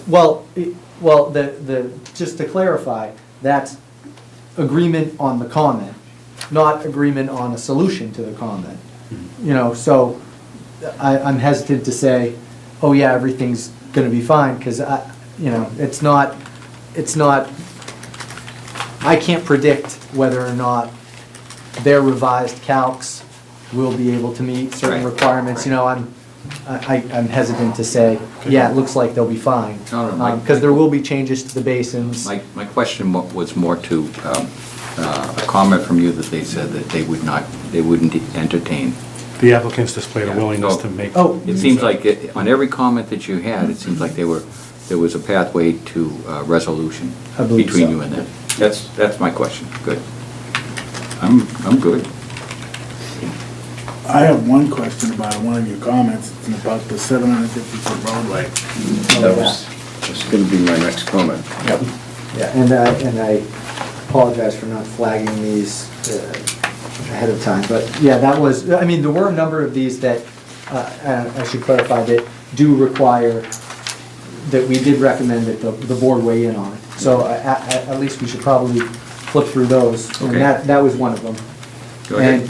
And the comment was essentially that there's a requirement that if you have 20 or more lots on a dead-end street, or was it, I forget exactly. No, that's, Was it the- that's the dimension, that's the 750 feet. The 750 feet. That's your comment. You don't remember your own comment? Not all of these are for me, but Oh. I've got roadway guys, and I've, which one is that? It's number 10 on plan comments, Number 10. page 2 of 12. Oh, right, we had I thought you were talking about a different comment. There was another comment about a secondary means of egress. So, yeah, I mean, those two kind of tie into each other.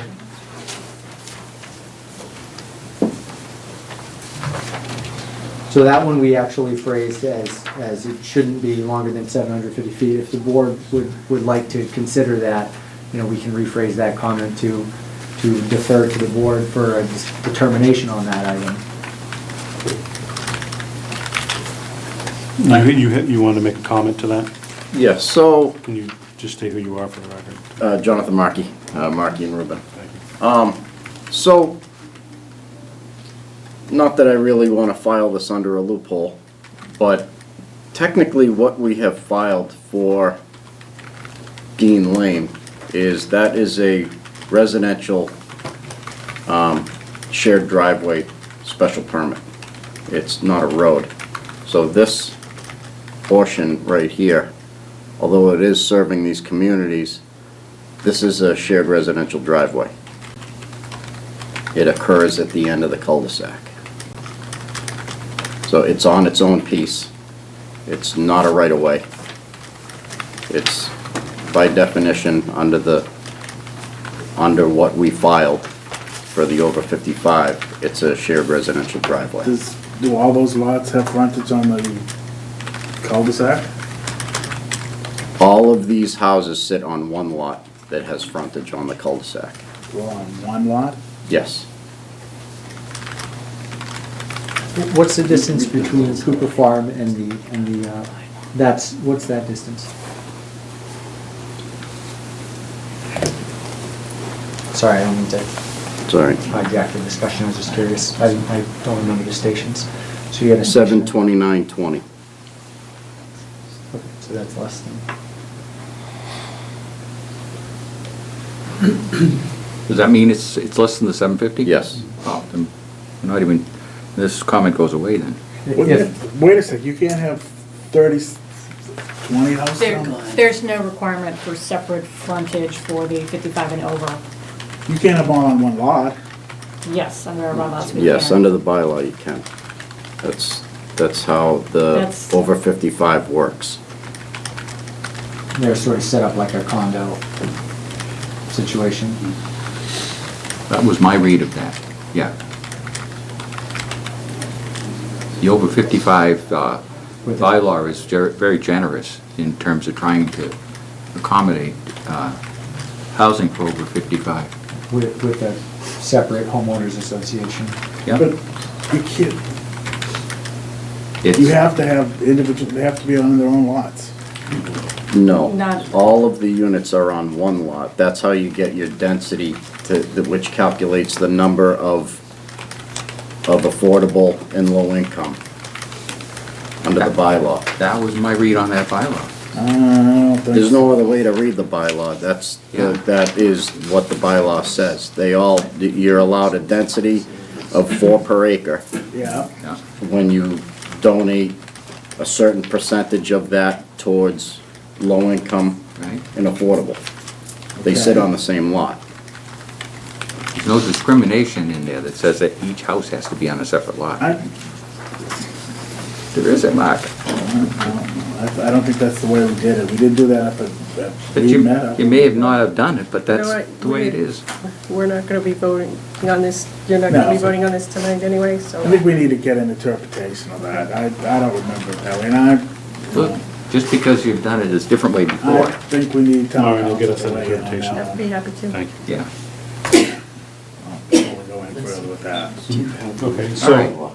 so if it does meet the 55 and older bylaw, the definitions, then the road can be accepted as it's It designed. has to be, the lot itself has to be 5 acres or more, and then, Right, so the we're- bylaw, there's no, I mean, you'll get your.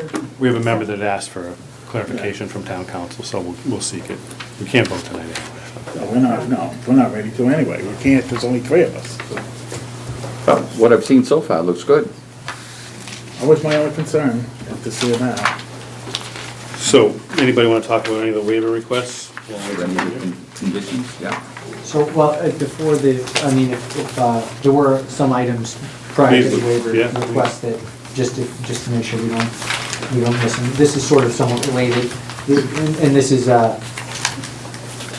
is maybe requires some sort of interpretation.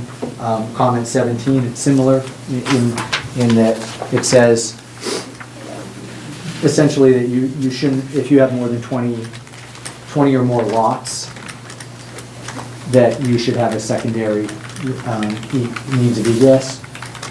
So this would be that same area.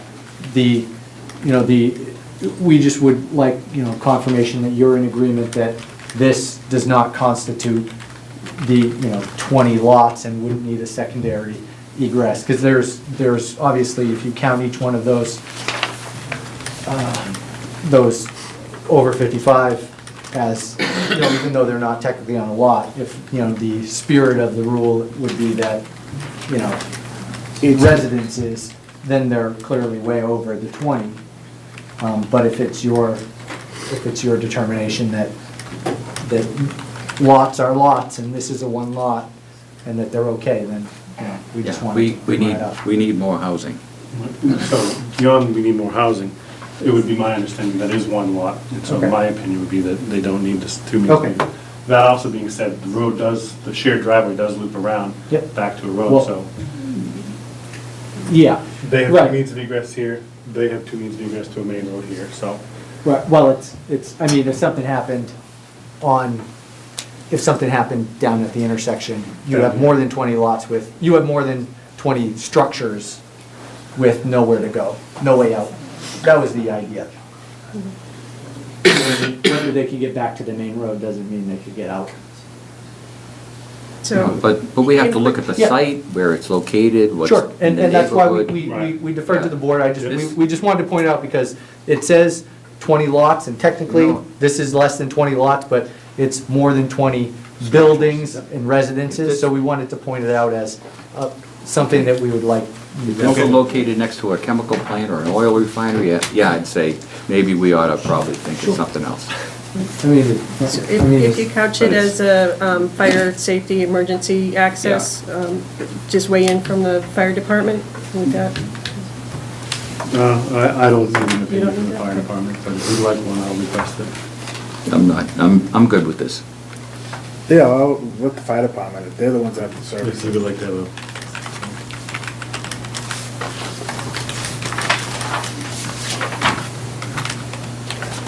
So comment 33, the planning board reserves the right to require streetlights. So again, we just defer to the board for determination. Yeah, I don't see any streetlights. Listen, we have enough light pollution in this town. We I'm don't just, need more. it's just a regulation, you guys Yeah. reserve the right to require it, so we pointed it out. That's a great spot. Who wants to pollute that spot with lights? any comment, Mark? No, I have no Not problem from me with either. that. Yeah.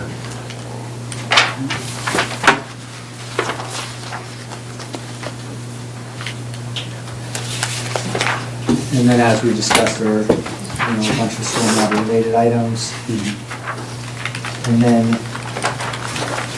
essentially that more or less takes us to the requested waivers. And I don't know if you guys want to, I can, Let's see. I mean, those are more or less completely for your review for the most part.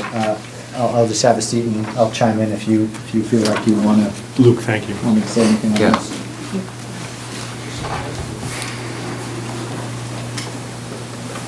You want to go over the waivers, Ed? Mark? I'm just reading through a couple of them. I right mean, most of my cross-cut issues, I don't have a problem with that. Yeah. The construction management plans, I don't have a problem with that either. Yeah, yeah. I don't think we need that.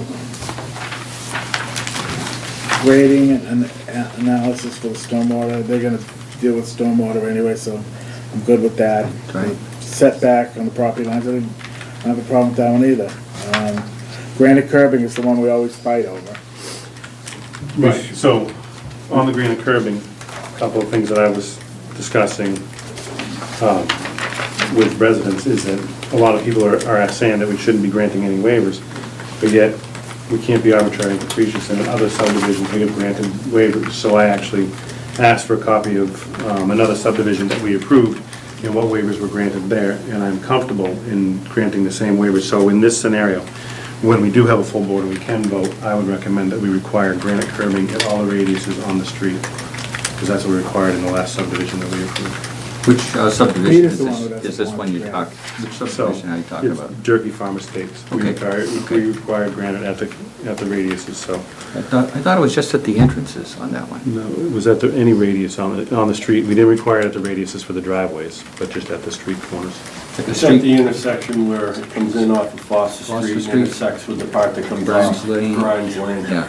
And I'm fine with that, I really am. So You're we- fine with that? I'm fine with that. Okay. okay. So we sticking to the same type of Yeah, I just want to make conditions? sure, I want to make sure we're consistent Okay. above anything else. Okay, so it's same as Durkey Farm. I don't have a problem with that. Peter's the one who was I know. adamant on the granite. But he recused himself. All right. What about the sidewalks? So sidewalks for me, I think the biggest issue when I come across a broken or damaged sidewalk that was put in by a developer is because we also require them to put in street trees. So we ask them to put in street trees, and then we ask them to put in a sidewalk. Well, that street tree ruins the sidewalk we asked them to put in. So I think we should come up with a solution that, hey, these street trees are really nice. How can we plant them so they don't ruin the sidewalk that we also require them to put in? Well, they're asking to make it smaller too. Well, I'm not sure I want to grant the smaller sidewalk. I want to take a look at what we did at Turkey. That being said, I also want to look at how we can protect whatever sidewalk we require them to put in. Well, okay, and you're also asking for bituminous, not concrete too.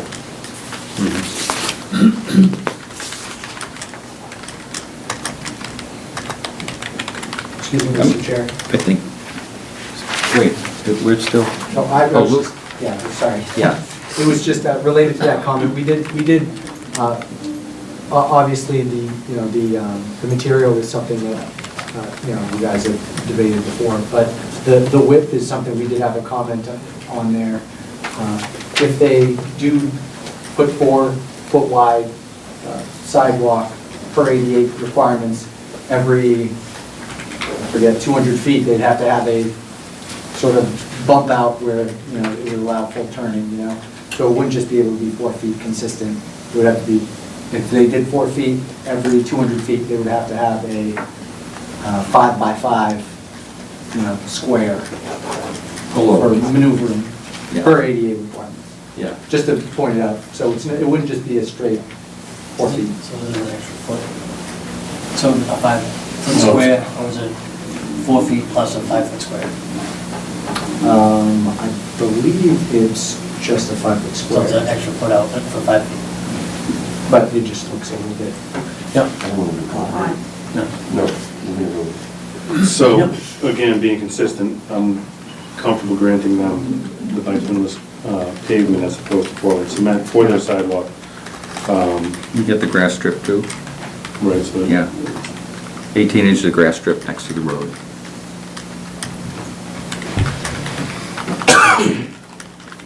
Regarding, so they're also requesting a waiver on the width. I think the width, we didn't grant any relief on the width over at Durkey, so the width would have to be consistent with what Is we've the done in the width, past. with the Durkey 5 feet? We didn't grant them a waiver, so I don't It's see it. 5 feet, but it's bituminous, right? It is paved. Yeah. It's not concrete, but we didn't grant them A 5 foot?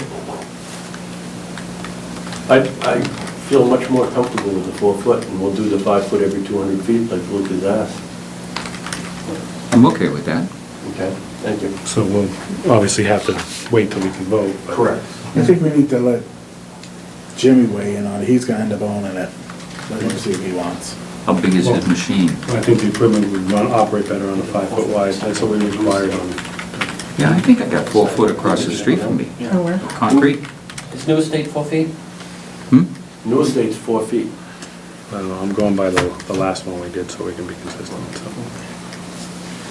All right, let's, New- He's New- a sidewalk plow then. What's that? He'd have to get a new sidewalk plow. all right, so we'll look at that, but it's more than likely 4 foot will be fine. We'll take a look at that. The next item is storm drainage. That's going to be HDPE versus the concrete. I'm okay with that. We've been using I want to, HDPE. yeah, for that one, I want to make sure, again, we're consistent, and I also want to make sure we hear from the Jimmy. DPW, well, All right, the new engineer for DPW. I'm sorry, I don't know his name. Chris Stoddard. yeah. Chris Stoddard, to come in and speak to that for us. Okay, okay. So Would you make sure we send an invite to him for the next hearing? Okay. Okay, and 84, open space, density yield. All lots can support the placement of an on-lot septic system for a 4-bedroom dwelling, as evidenced by the soils percolation test. Perform 50 test holes on site and confidently say that all lots on the yield plan will support a 4-bedroom dwelling. Good. Well, wait, you gotta keep reading the comments. That was good, that was good right there.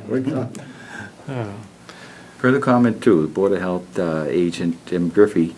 There have been many deep holes and perk tests done on the site in 3 distinct areas. Given the variability of the soil, perk tests, water table in the area, I could not make the statement by the engineer in support of this request.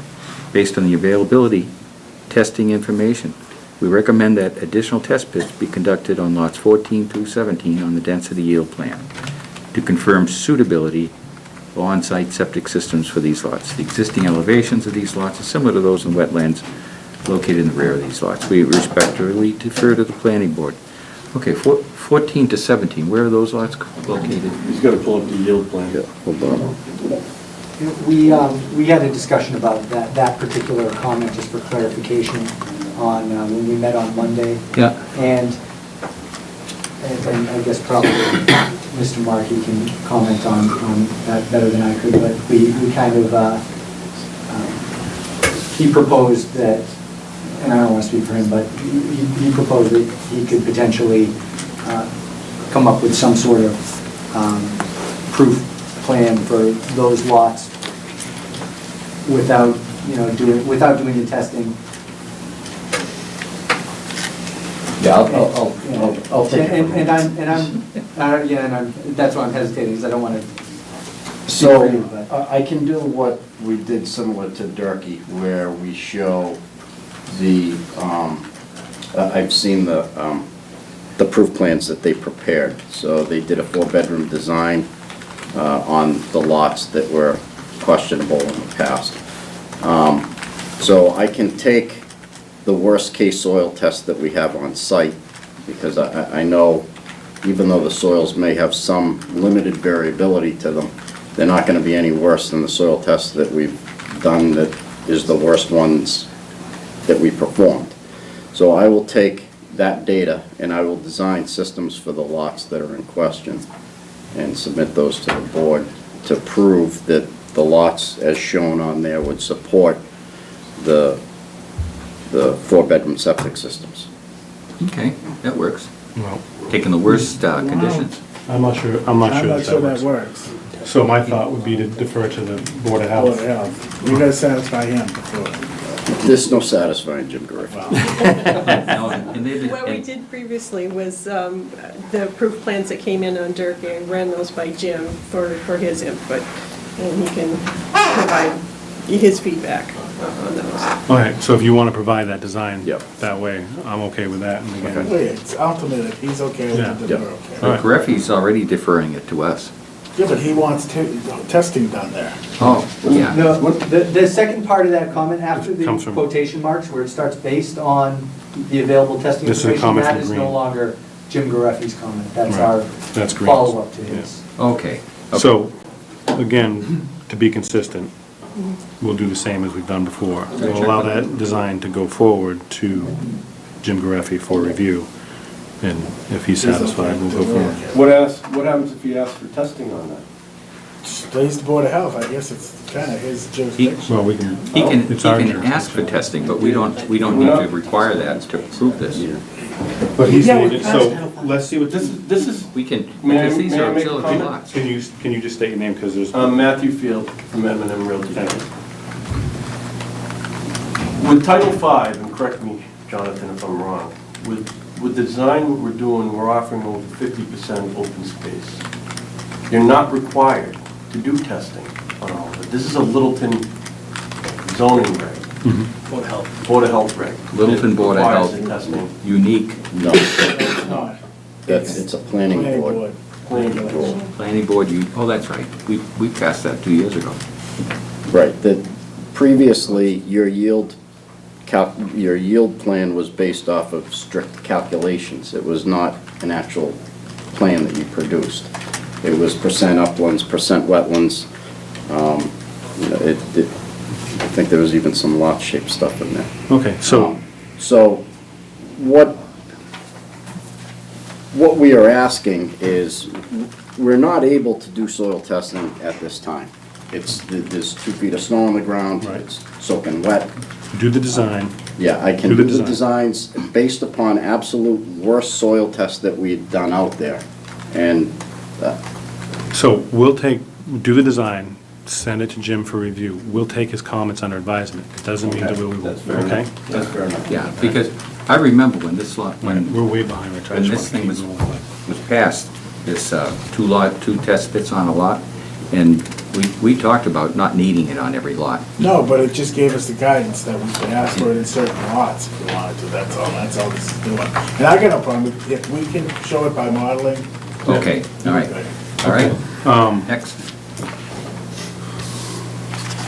So that's the end of the comments from Green for the waiver request. Waivers. One more thing I wanted to bring up was sidewalks on Great Road. The host community agreement you guys made with the selectmen stated that you guys would provide a sidewalk from your entrance to connect to the sidewalk heading downtown, the existing sidewalk heading to downtown. Yep. That dead ends right now somewhere near that daycare, childcare Just center. past that, by the, just past the daycare center, and it's just overgrown from there, and that point on where it stops. So you'll take care of the overgrowth, and then you'll connect, and you'll run it up It's to. the same, well, same width, it's, I think it's It'll asphalt. meet Mass DOT standards, all the requirements Yep, that that's it, part of that the- whatever that that's part of the sidewalk bid is for now. it. Whatever that sidewalk is there, we'll mimic it. Okay, Okay. Good. That's what the host community is, that's what I was hoping you guys would offer. all right. It's only 3 feet wide. It is. Come on now. It is, no. Come on. I think it's 4. Yeah. It's not- All right, anything else here? All the trees growing. Because we're way over our time and we have other stuff to do, I know there's some people here that probably want to speak. I don't want to open it up for public comment right now because they're going to be invited back. We're going to have a hearing on the 22nd with hopefully a full quorum. We will open this up at that time to the public for comment. Right now, if I can get a motion to close. Continue. Oh, continue. I'm sorry, Continue. to continue. I don't know, I think if somebody wants to speak, you should let them. Well, I think we're way over. I want to get on with it. Then let's limit it to like 2 minutes. How about I'm the chair on this one? I say I'm not open. Can I get a motion to continue? You are the chair. All right, so I'll second that motion to you continue. got to make the motion. Oh, I'll make the motion to continue. Come on. All right, whatever. Got a motion and a second, Wednesday, February 22nd, 7 PM? 7 PM. Wednesday, February 2nd, 22nd. All those in favor? Aye. Aye. This is, Sorry, folks, but we got to keep moving. This is. yeah, this was, tonight was a very technical, material So, type of, presentation. we'll see you guys on the 22nd. Thanks, If we don't have, Amy. if we don't have a forum, we'll be sure to notify you in You need to advance. know tomorrow. All right? Thank you. Yeah, thank you. This time I'd like to invite our chair back. Wait a minute. Who says we're inviting them back? Luke. Can we vote on inviting them back? I'm gonna need the right one. Oh, there you go. Is this really for me there, honey? Yeah. That's a fabulous masterpiece. You use it in snowmobiling, you can use it in anything. You know where they used them in Iraq because of storm. And there's a small company that makes these. It's just two kids got together, and you know what they designed them because they do motocross, and that's where they were using them. And then he started selling them on the internet. And my daughter was the one that picked up on that because they use them. Cross desert racing. I'm pretty sure this will go real good, me putting this on in front of this group. Well, if these guys spark one up, I can't stand the smell, so maybe you won't smell me, I won't smell you. Everything's good. Oh, wait, yeah. Where are we? We got next. All right, this one here. Continuous. I gave your information to the fire marshal's office, the guy that I'm working with over there. He was very interested in Are we way contacting. behind? So there might be Yeah, one or we're two people half an hour behind. get a hold of you guys, yeah. All right, so wait a minute, what They've happened already- to 740 that we One of never them, Gal heard? Jen. He didn't show up. Jennifer Hoyt. You had a feeling.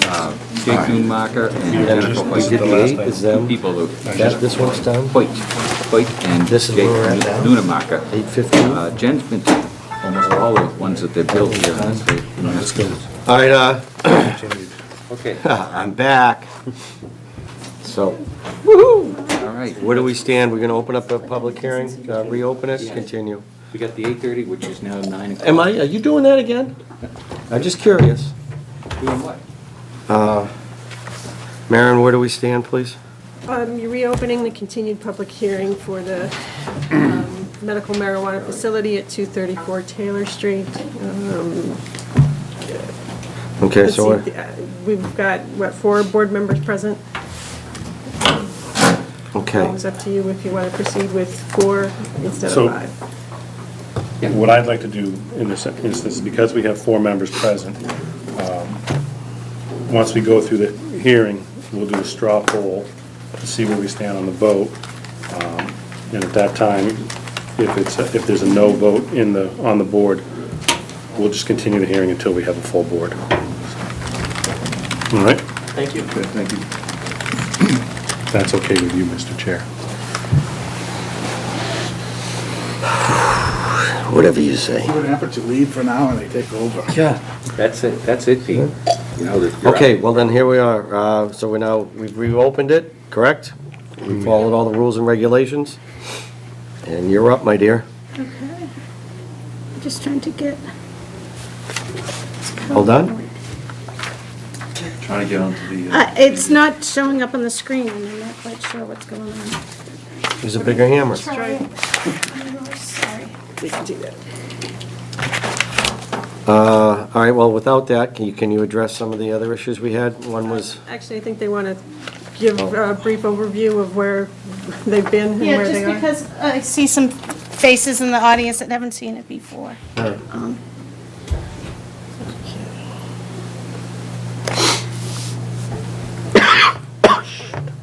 Okay, so the PDF or the PowerPoint presentation? Yeah, Okay. yeah, it should be. Sometimes I need, You need this? yeah. Oh, sorry. I don't know why it's being so difficult. It's a display thing and sometimes it just doesn't. Yeah, because it worked partially last time. is that last one? We're doing good percentage. Mr. Chairman, if you'd like, I can start while Maureen's getting it on her computer. I think I already asked that once. I know, didn't I'm sorry, I just got a little flustered there. That's all right. I know my beauty just takes you by your breath away. You're up. So for the record, I'm Sue Carter from Places Associates. I am the project engineer on this project. This is for Sanctuary Medicinals Incorporated. They are proposing a RMD cultivation and processing for medicinal marijuana. They are proposing to their facility at 234 Littleton Road, which is an existing office building. Everything for the cultivation and processing will be located within the building. As we spoke to the board last meeting, there will be some revisions exterior to the building. This does have an approved site plan. The changes that are going to be occurring. It's not We're getting the working. same thing. Is the cable unplugged? So exterior to the building, a few changes that will be occurring will be the addition of a grease trap because there will be a commercial kitchen within the facility for processing the oils extracted from the medicinal marijuana. There will be an industrial holding tank which will take any wastewater from the cultivation process. The cultivation process is going to be done hydroponically, so there'll be very little wastewater. There'll be full recycling of the water. It will have taking the wastewater from floor drains and from condensers and dehumidifiers will be reused in the plant cultivation. We also will have a generator exterior of the building in the front of the site, which will be used for emergency purposes only. That was one of the issues that was raised at the last meeting in terms of what type of sound levels will be apparent at the abutting properties. We have information for that for you tonight. The other questions that we had come up at the last meeting, there was a question about the impact to property values. And it's not, well, I have handouts. Terrific. So we can do that. So, very briefly, I have 3 copies of the slides that I had for tonight. I'm glad I You two share that one, You guys just that can one. share. If you just put one that someone from It's the something with this, it's not. field would like to see, if you could try and show it. With a flash drive. So the first thing that I'd like to discuss tonight that was raised by the board at the last meeting were the sound decibels from the generator. If you recall, the generator is located at the front of the site, and The information from the manufacturer was that the noise level would be 75 decibels, 7 meters away from the generator. The question was asked, the impact to the nearest residential structure. 60, And 55, that's fine. what we've shown here is I have sort of a target showing the building and where the generator is, and we have rings that are 60 decibels, 55 decibels, and 50 decibels. The two nearest structures are at 247 Taylor Street, and they will, if it was in direct line and there was no mitigating structures in between, and if you've been out there and driven by, see there's a fair number of trees there. So this would be in a perfect flat field situation. They would feel the impact of 53.3 decibels. And remember, this is an emergency generator. 238 Taylor Street. I'll pass this around. 238 Taylor Street would have a level of approximately 55 decibels. And if you want to pass that around. So I think the important thing is to put this into perspective. What do these decibels mean? 50 decibels is the sound of light traffic passing by. Or if you're in your house, the sound of a refrigerator. 60 decibel, and remember these two fall between 50 and 60. 60 is the level of a light conversational speech or an air conditioner running in the house.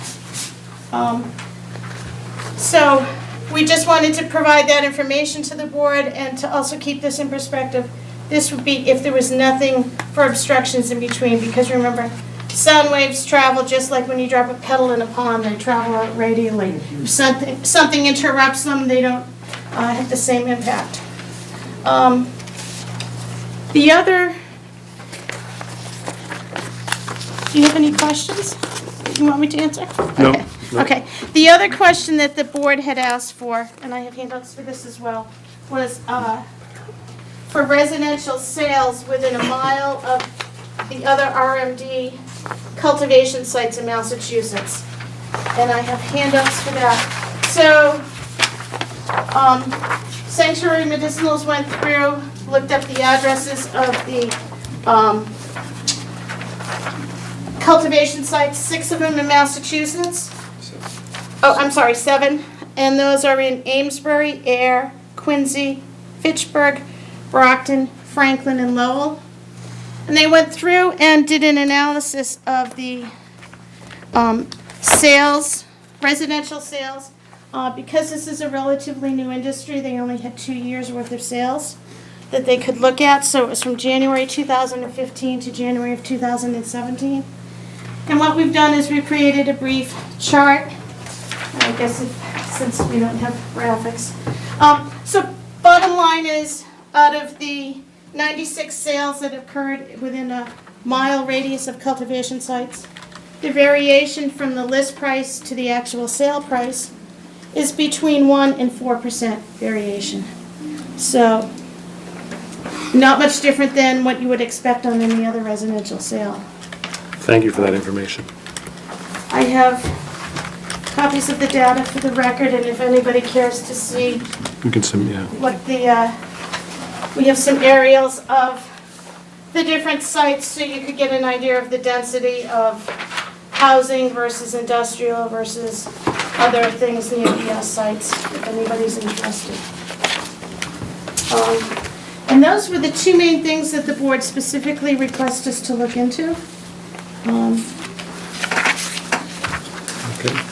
Does anyone know what the median sale price in Littleton is by any chance? Nobody? Price, We had a real estate agent in here a minute ago, I could go, didn't we? Guessing it's, They left. we Okay. were just looking at some of that information in the master plan stuff. It's in the 4s, 3 high 3s? 396. Okay. yeah, I would have guessed it was, if you look on this, I'd say it was probably more comparable to the Franklin numbers. And their 376 was their median sales price. Okay. But, I think it's higher than that. Yeah, we're- I think it's higher. oh, okay. But I think the key thing on that is that there is a variation. If you have a small house down by the lakes versus a new construction, there's a huge variation in some of the values there. Oh, I just was curious, it says the median price, so And the number of sales, and I was looking at the, Our astute chief just Googled it for us and told me through hand signals it's 430,000. that's the average sale price of a house in Littleton? That is the The median. average median home value is like that. Lot on. Lead 'em. Time to sell, boys. All right, good, thank you. I just wanted to, the other towns that obviously we're familiar with, I know Ames very well. Been through Fitchburg a few times, and it doesn't look as if I know this was one of your questions, right, sir? That, Yeah, Pike and Bertolino, Yeah. Main Road. So it, Yeah, I thought that what we'd see was a comparison to houses outside of that range, you know, sort of an effect on being within the range. So when you say that asking versus, they may have asked less because that's what the market's bearing, closer to the facility. well, You know what I mean? that's, Nope. I don't think that's a fair assessment. You took all the prices, all the sales within that area. And again, from the, It's within 1 mile. within a mile, and, yeah. All right, I personally am relatively satisfied with the outcome of this. As am I. But thank you for this. Now, where are we? We got this one, and you say that because there's comments from other boards and stuff that we might ask the chief to speak. Okay. Jeepers creepers. Chief King, would you care to address any issues with this project?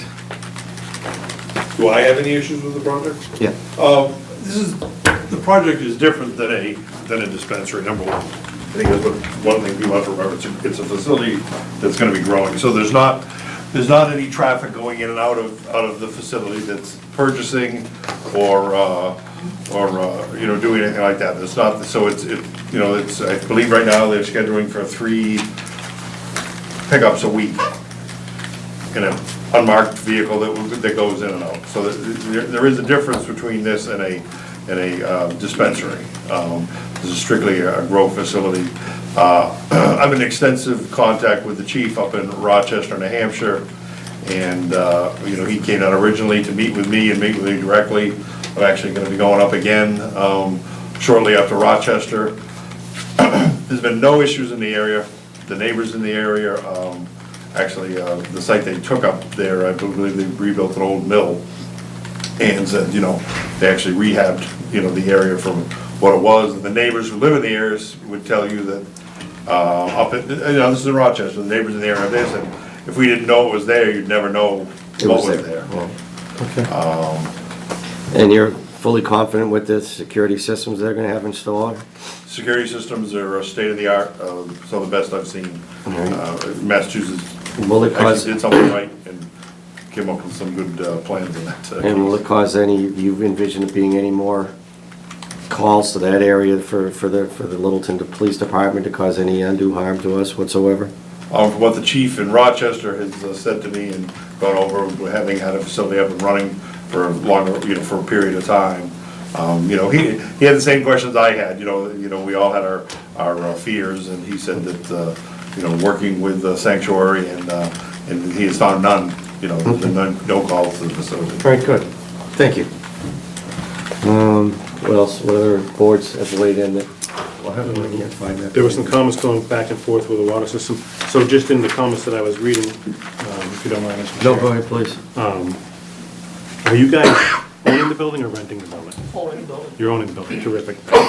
Regarding the shut off of the water, so you'll be taking care of the Yes. water shut off. So that was how to find Mr. Hunt. Okay. This one, don't go there.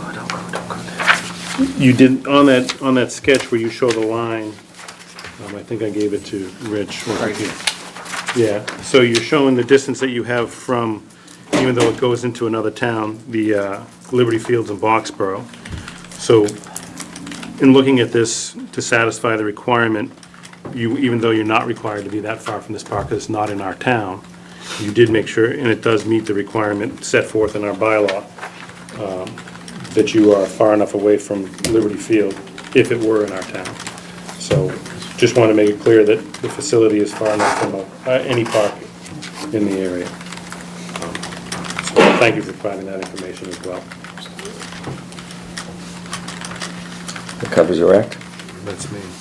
Any questions? I don't have any questions. Richie? Comments? Comments that relate to whether or not it fills our bylaws and follows our rules and regulations, not singing their touts or praise them or, okay? I just want to make a comment that I did visit the site and that I did find I went there as a naysayer and I come out as a very, very confident, they have a very professional operation. Any questions there. regarding the state, this area that they're? Thank you. We're good.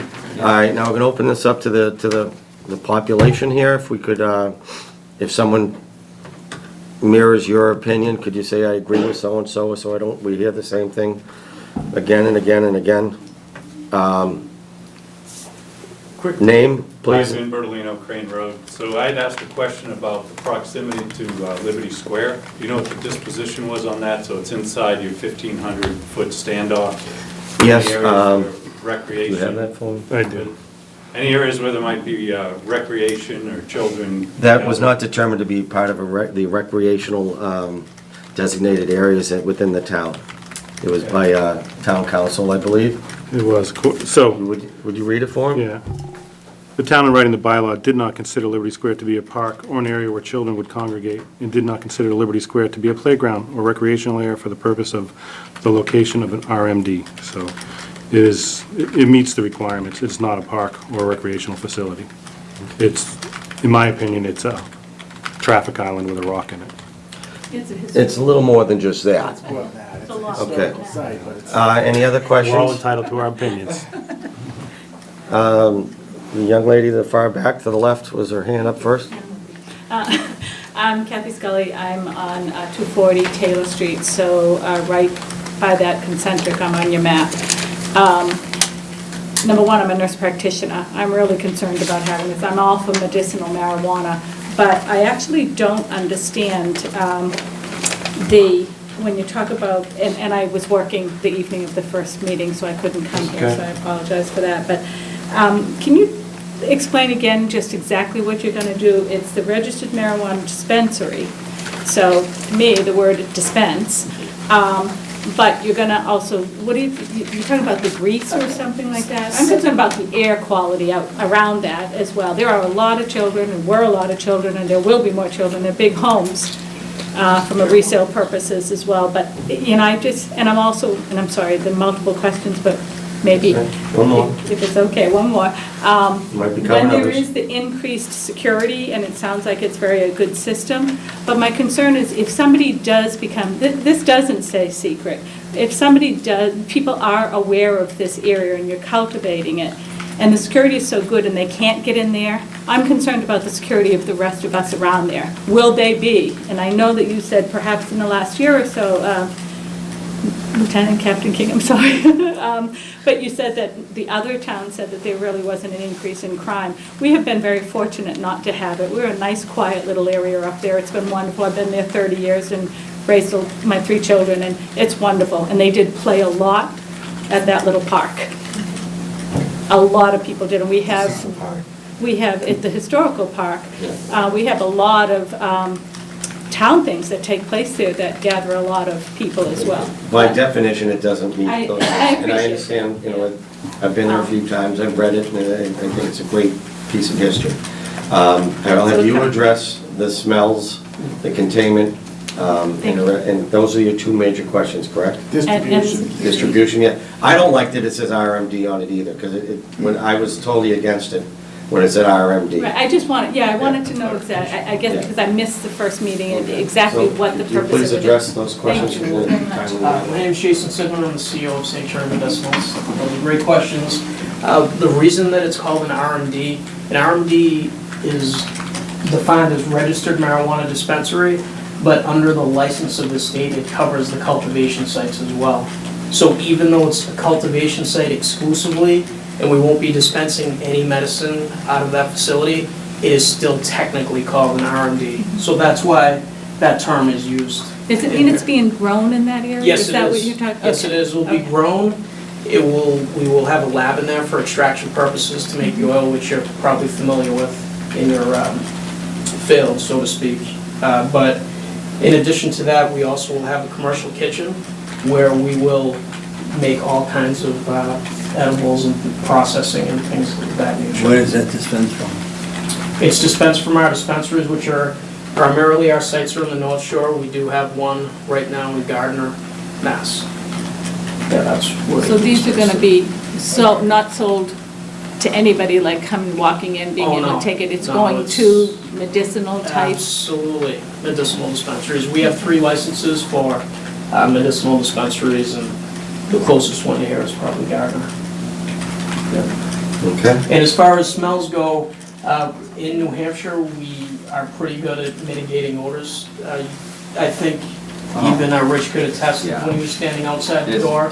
Believe it or not, we do have residences, because in the industrial district in Rochester, within 100 feet to the entrance of our building, we've never had any complaints. The types of things that we use to mitigate odors are ozone, heavy carbon filtration, UV sanitization, and ductwork and things of that nature. And all our rooms are HEPA filtered as well. It's a very sterile environment. Believe it or not, these plants are very susceptible to outside contaminants, so we naturally want to scrub that air the best that we can. Any other questions? Sir? Hi, I'm Jim Curran. I think I'm your closest neighbor. I'm at 236 Taylor Street. I live on the other side of town. I live down that water. No. You mean their neighbor? I was speaking with respect to the facility, which I'm not going to call a marijuana plant. But I would just ask for a contact name and number. Absolutely. If there's any question of lights or smells or anything like that, there's somebody we can talk to. Yeah, absolutely. I'll give you my card. Thank you. One of the things in terms of exterior of the building Thank you. is, sorry. Are there any other questions? Yeah. Go Jim ahead, Foley, sir. 60 Leonard Road. That's in Boxborough, but I'm within 1,500 feet. The question is, if the permit is for a dispensary, once you get the permit, there could be a dispensary there, right? No. No? No. Okay. With that being said, and all hands not being raised all at once, I think we can proceed to a vote. So, Mr. Chair, if I may, just before we started the hearing, we spoke about doing a straw poll to see how people were gonna vote, so to give them the opportunity that if there was a no, that they could get a vote in front of the full board. Okay. So,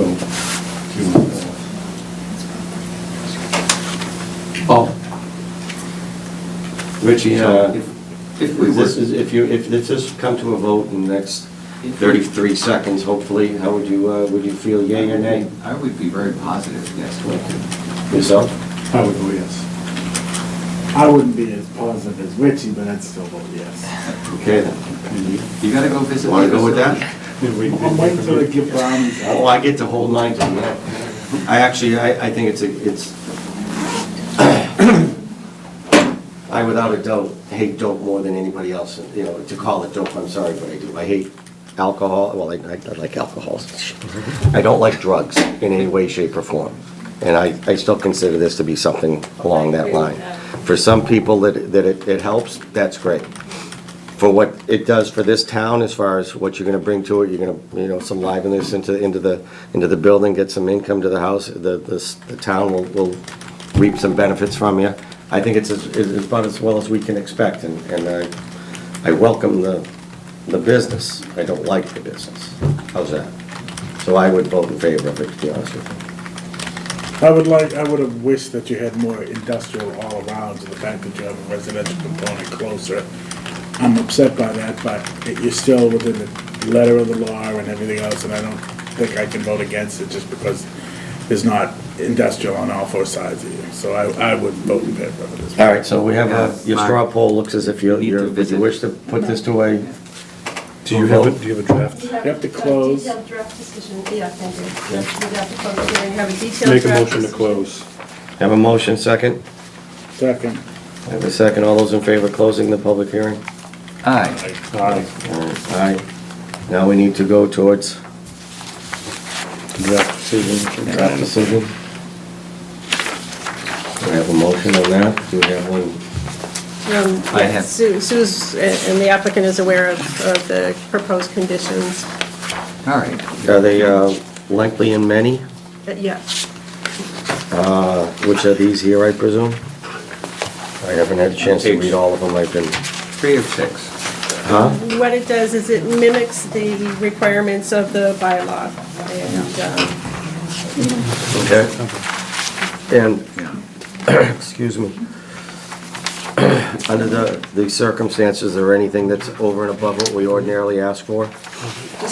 Is there any do we need, we already went through the water thing, and there's no issues with that. No. Security, we're fine with that. As far as, I appreciate you giving out your card, and if you could give it out to a few others. I just want to make sure that generator doesn't, which sounds to be the biggest issue. But it's way under, so. I understand, but I just want to make sure that the residents, that they're already going to be at a heightened experience of regardless having something like this near them, and they're my concern also. So if the generator, which you have to run once a week per se, let's just make sure that everyone's hunky-dory with it, all right? And if we have to find a way to mitigate some of its sound, then we figure out another way to do it. If there's... Are you good with that? Yes. They're good with that. I was going to say, No, you don't need to say nothing. through the chair, Does it have something to do with saying that's a good idea? the complaint mechanism is through the building department, and he can, Well, we can avoid some of that stuff. he can insist on sound barriers or something like that, but It shouldn't happen, it's way low. shouldn't happen, way low. Is she Mexican? All right, so we good? Yeah. Okay. Would you like to, how can we? I'd like to turn make a this- motion the planning board grant an R&D dispensary special permit under Article XXVII, because I'm not gonna tell you what number those are. Registered marijuana dispensary, the Code of Town of Littleton zoning to the following conditions, from page 4 to 6, 1 through 9. And they will post these for you to read. Okay, Thank you. I'll second that motion. I have a second, all those in favor? Aye. Opposed?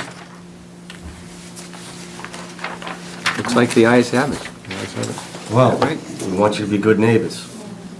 For having us. Mr. Welcome to Chairman, town. Point of information, we also have an application in for water resource permit, special permit, and for our site plan review. All right, so then we're gonna need to be subjected to those conditions. Yeah. I thought you were gonna say we got free samples, I really did. Oh, If you'd gone on the site walk, you would have Either had that- ones No, I without don't- anything no. in them, just Cold is the really going to your base. head. I call it getting stupid, so no, I don't really want anything to do with it. Do we have a draft decision for water resource?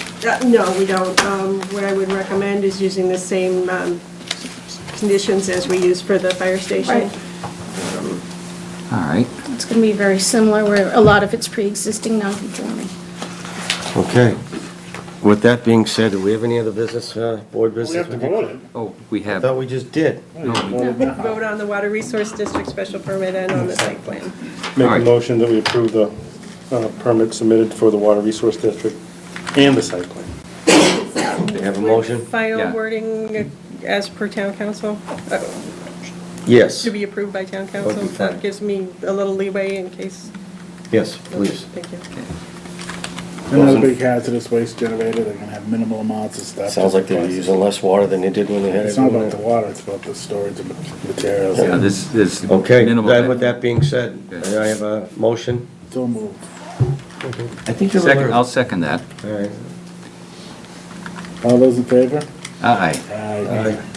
The ayes So have it. moved. So there's the special Do I, is that my turn to permits say for the it? water So moved? resources and So the site. moved. Thank you very much. Yeah. Thank you. Thank you. Thank you very Maren, much. you'll make sure that the language is right. Now, please make sure you make the neighbors happy. We Okay? will. Yeah. Thank you for joining us. Yeah, thank you all. Kind of fun having an audience for once. Thank you. Thank you, Hope you feel better. Thank you. I just want to make sure this is the All right, what do we have left, my dear? That's it, we're done. We skipped over board business. That's my boy. Oh.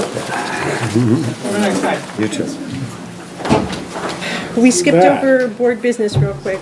We had the construction inspection report, number 2 for Bennett Orchard. You would just vote to accept that. And master plan update. On the March 2nd meeting, the steering committee will be here to give you an update on the master plan. If we're not going to have a full board, do we want to reschedule that, or? March 2nd? Yeah. Why are we not, we need to have some full boards on first time around, so that it's just, Well, wait a second, if we're doing the 23rd, we're not doing the 2nd, right? Well, it's up to you guys. thank you, Chief King. Matt. An update. The thing we need to do, big thing we had scheduled you. on the 2nd was discussion with Judy Barrett about the zoning bylaws. I'm sorry, we still got business going on. Could you either go in the hallways or Get her. outside, please? Thank you. I really don't want to come. If till we 3 can get her in the this 22nd, what would you like to do with? I don't see why not. If she's gonna be ready for that, you know, these multiple meetings and, you know, It's tough, Pete, I hear but you. let's, Yeah.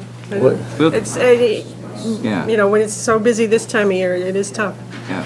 Well, I'll be right up to, I'll come the 22nd, but I'm not coming on the 2nd. Okay.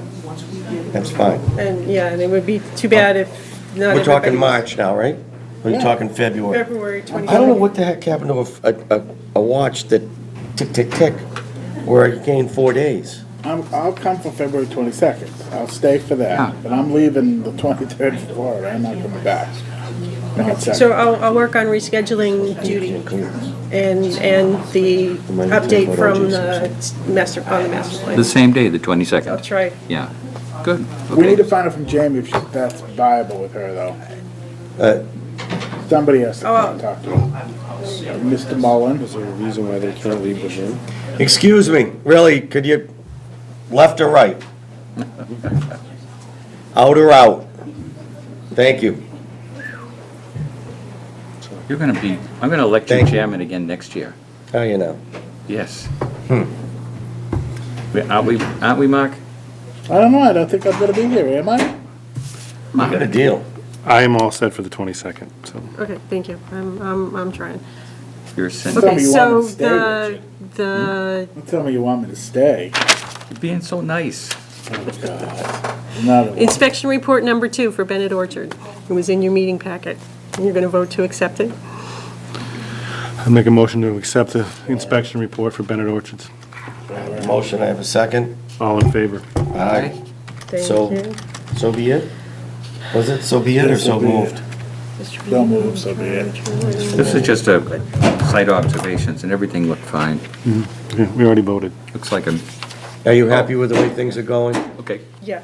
Are you happy with your arrangement? There's no issues going on with the other side of the office, the other side of the building? Things are going well? Yeah. Why don't you ask when the television's off? Make a motion to close? Yeah. Okay, I'll second that. Those in favor? Aye. Aye. The meeting's closed.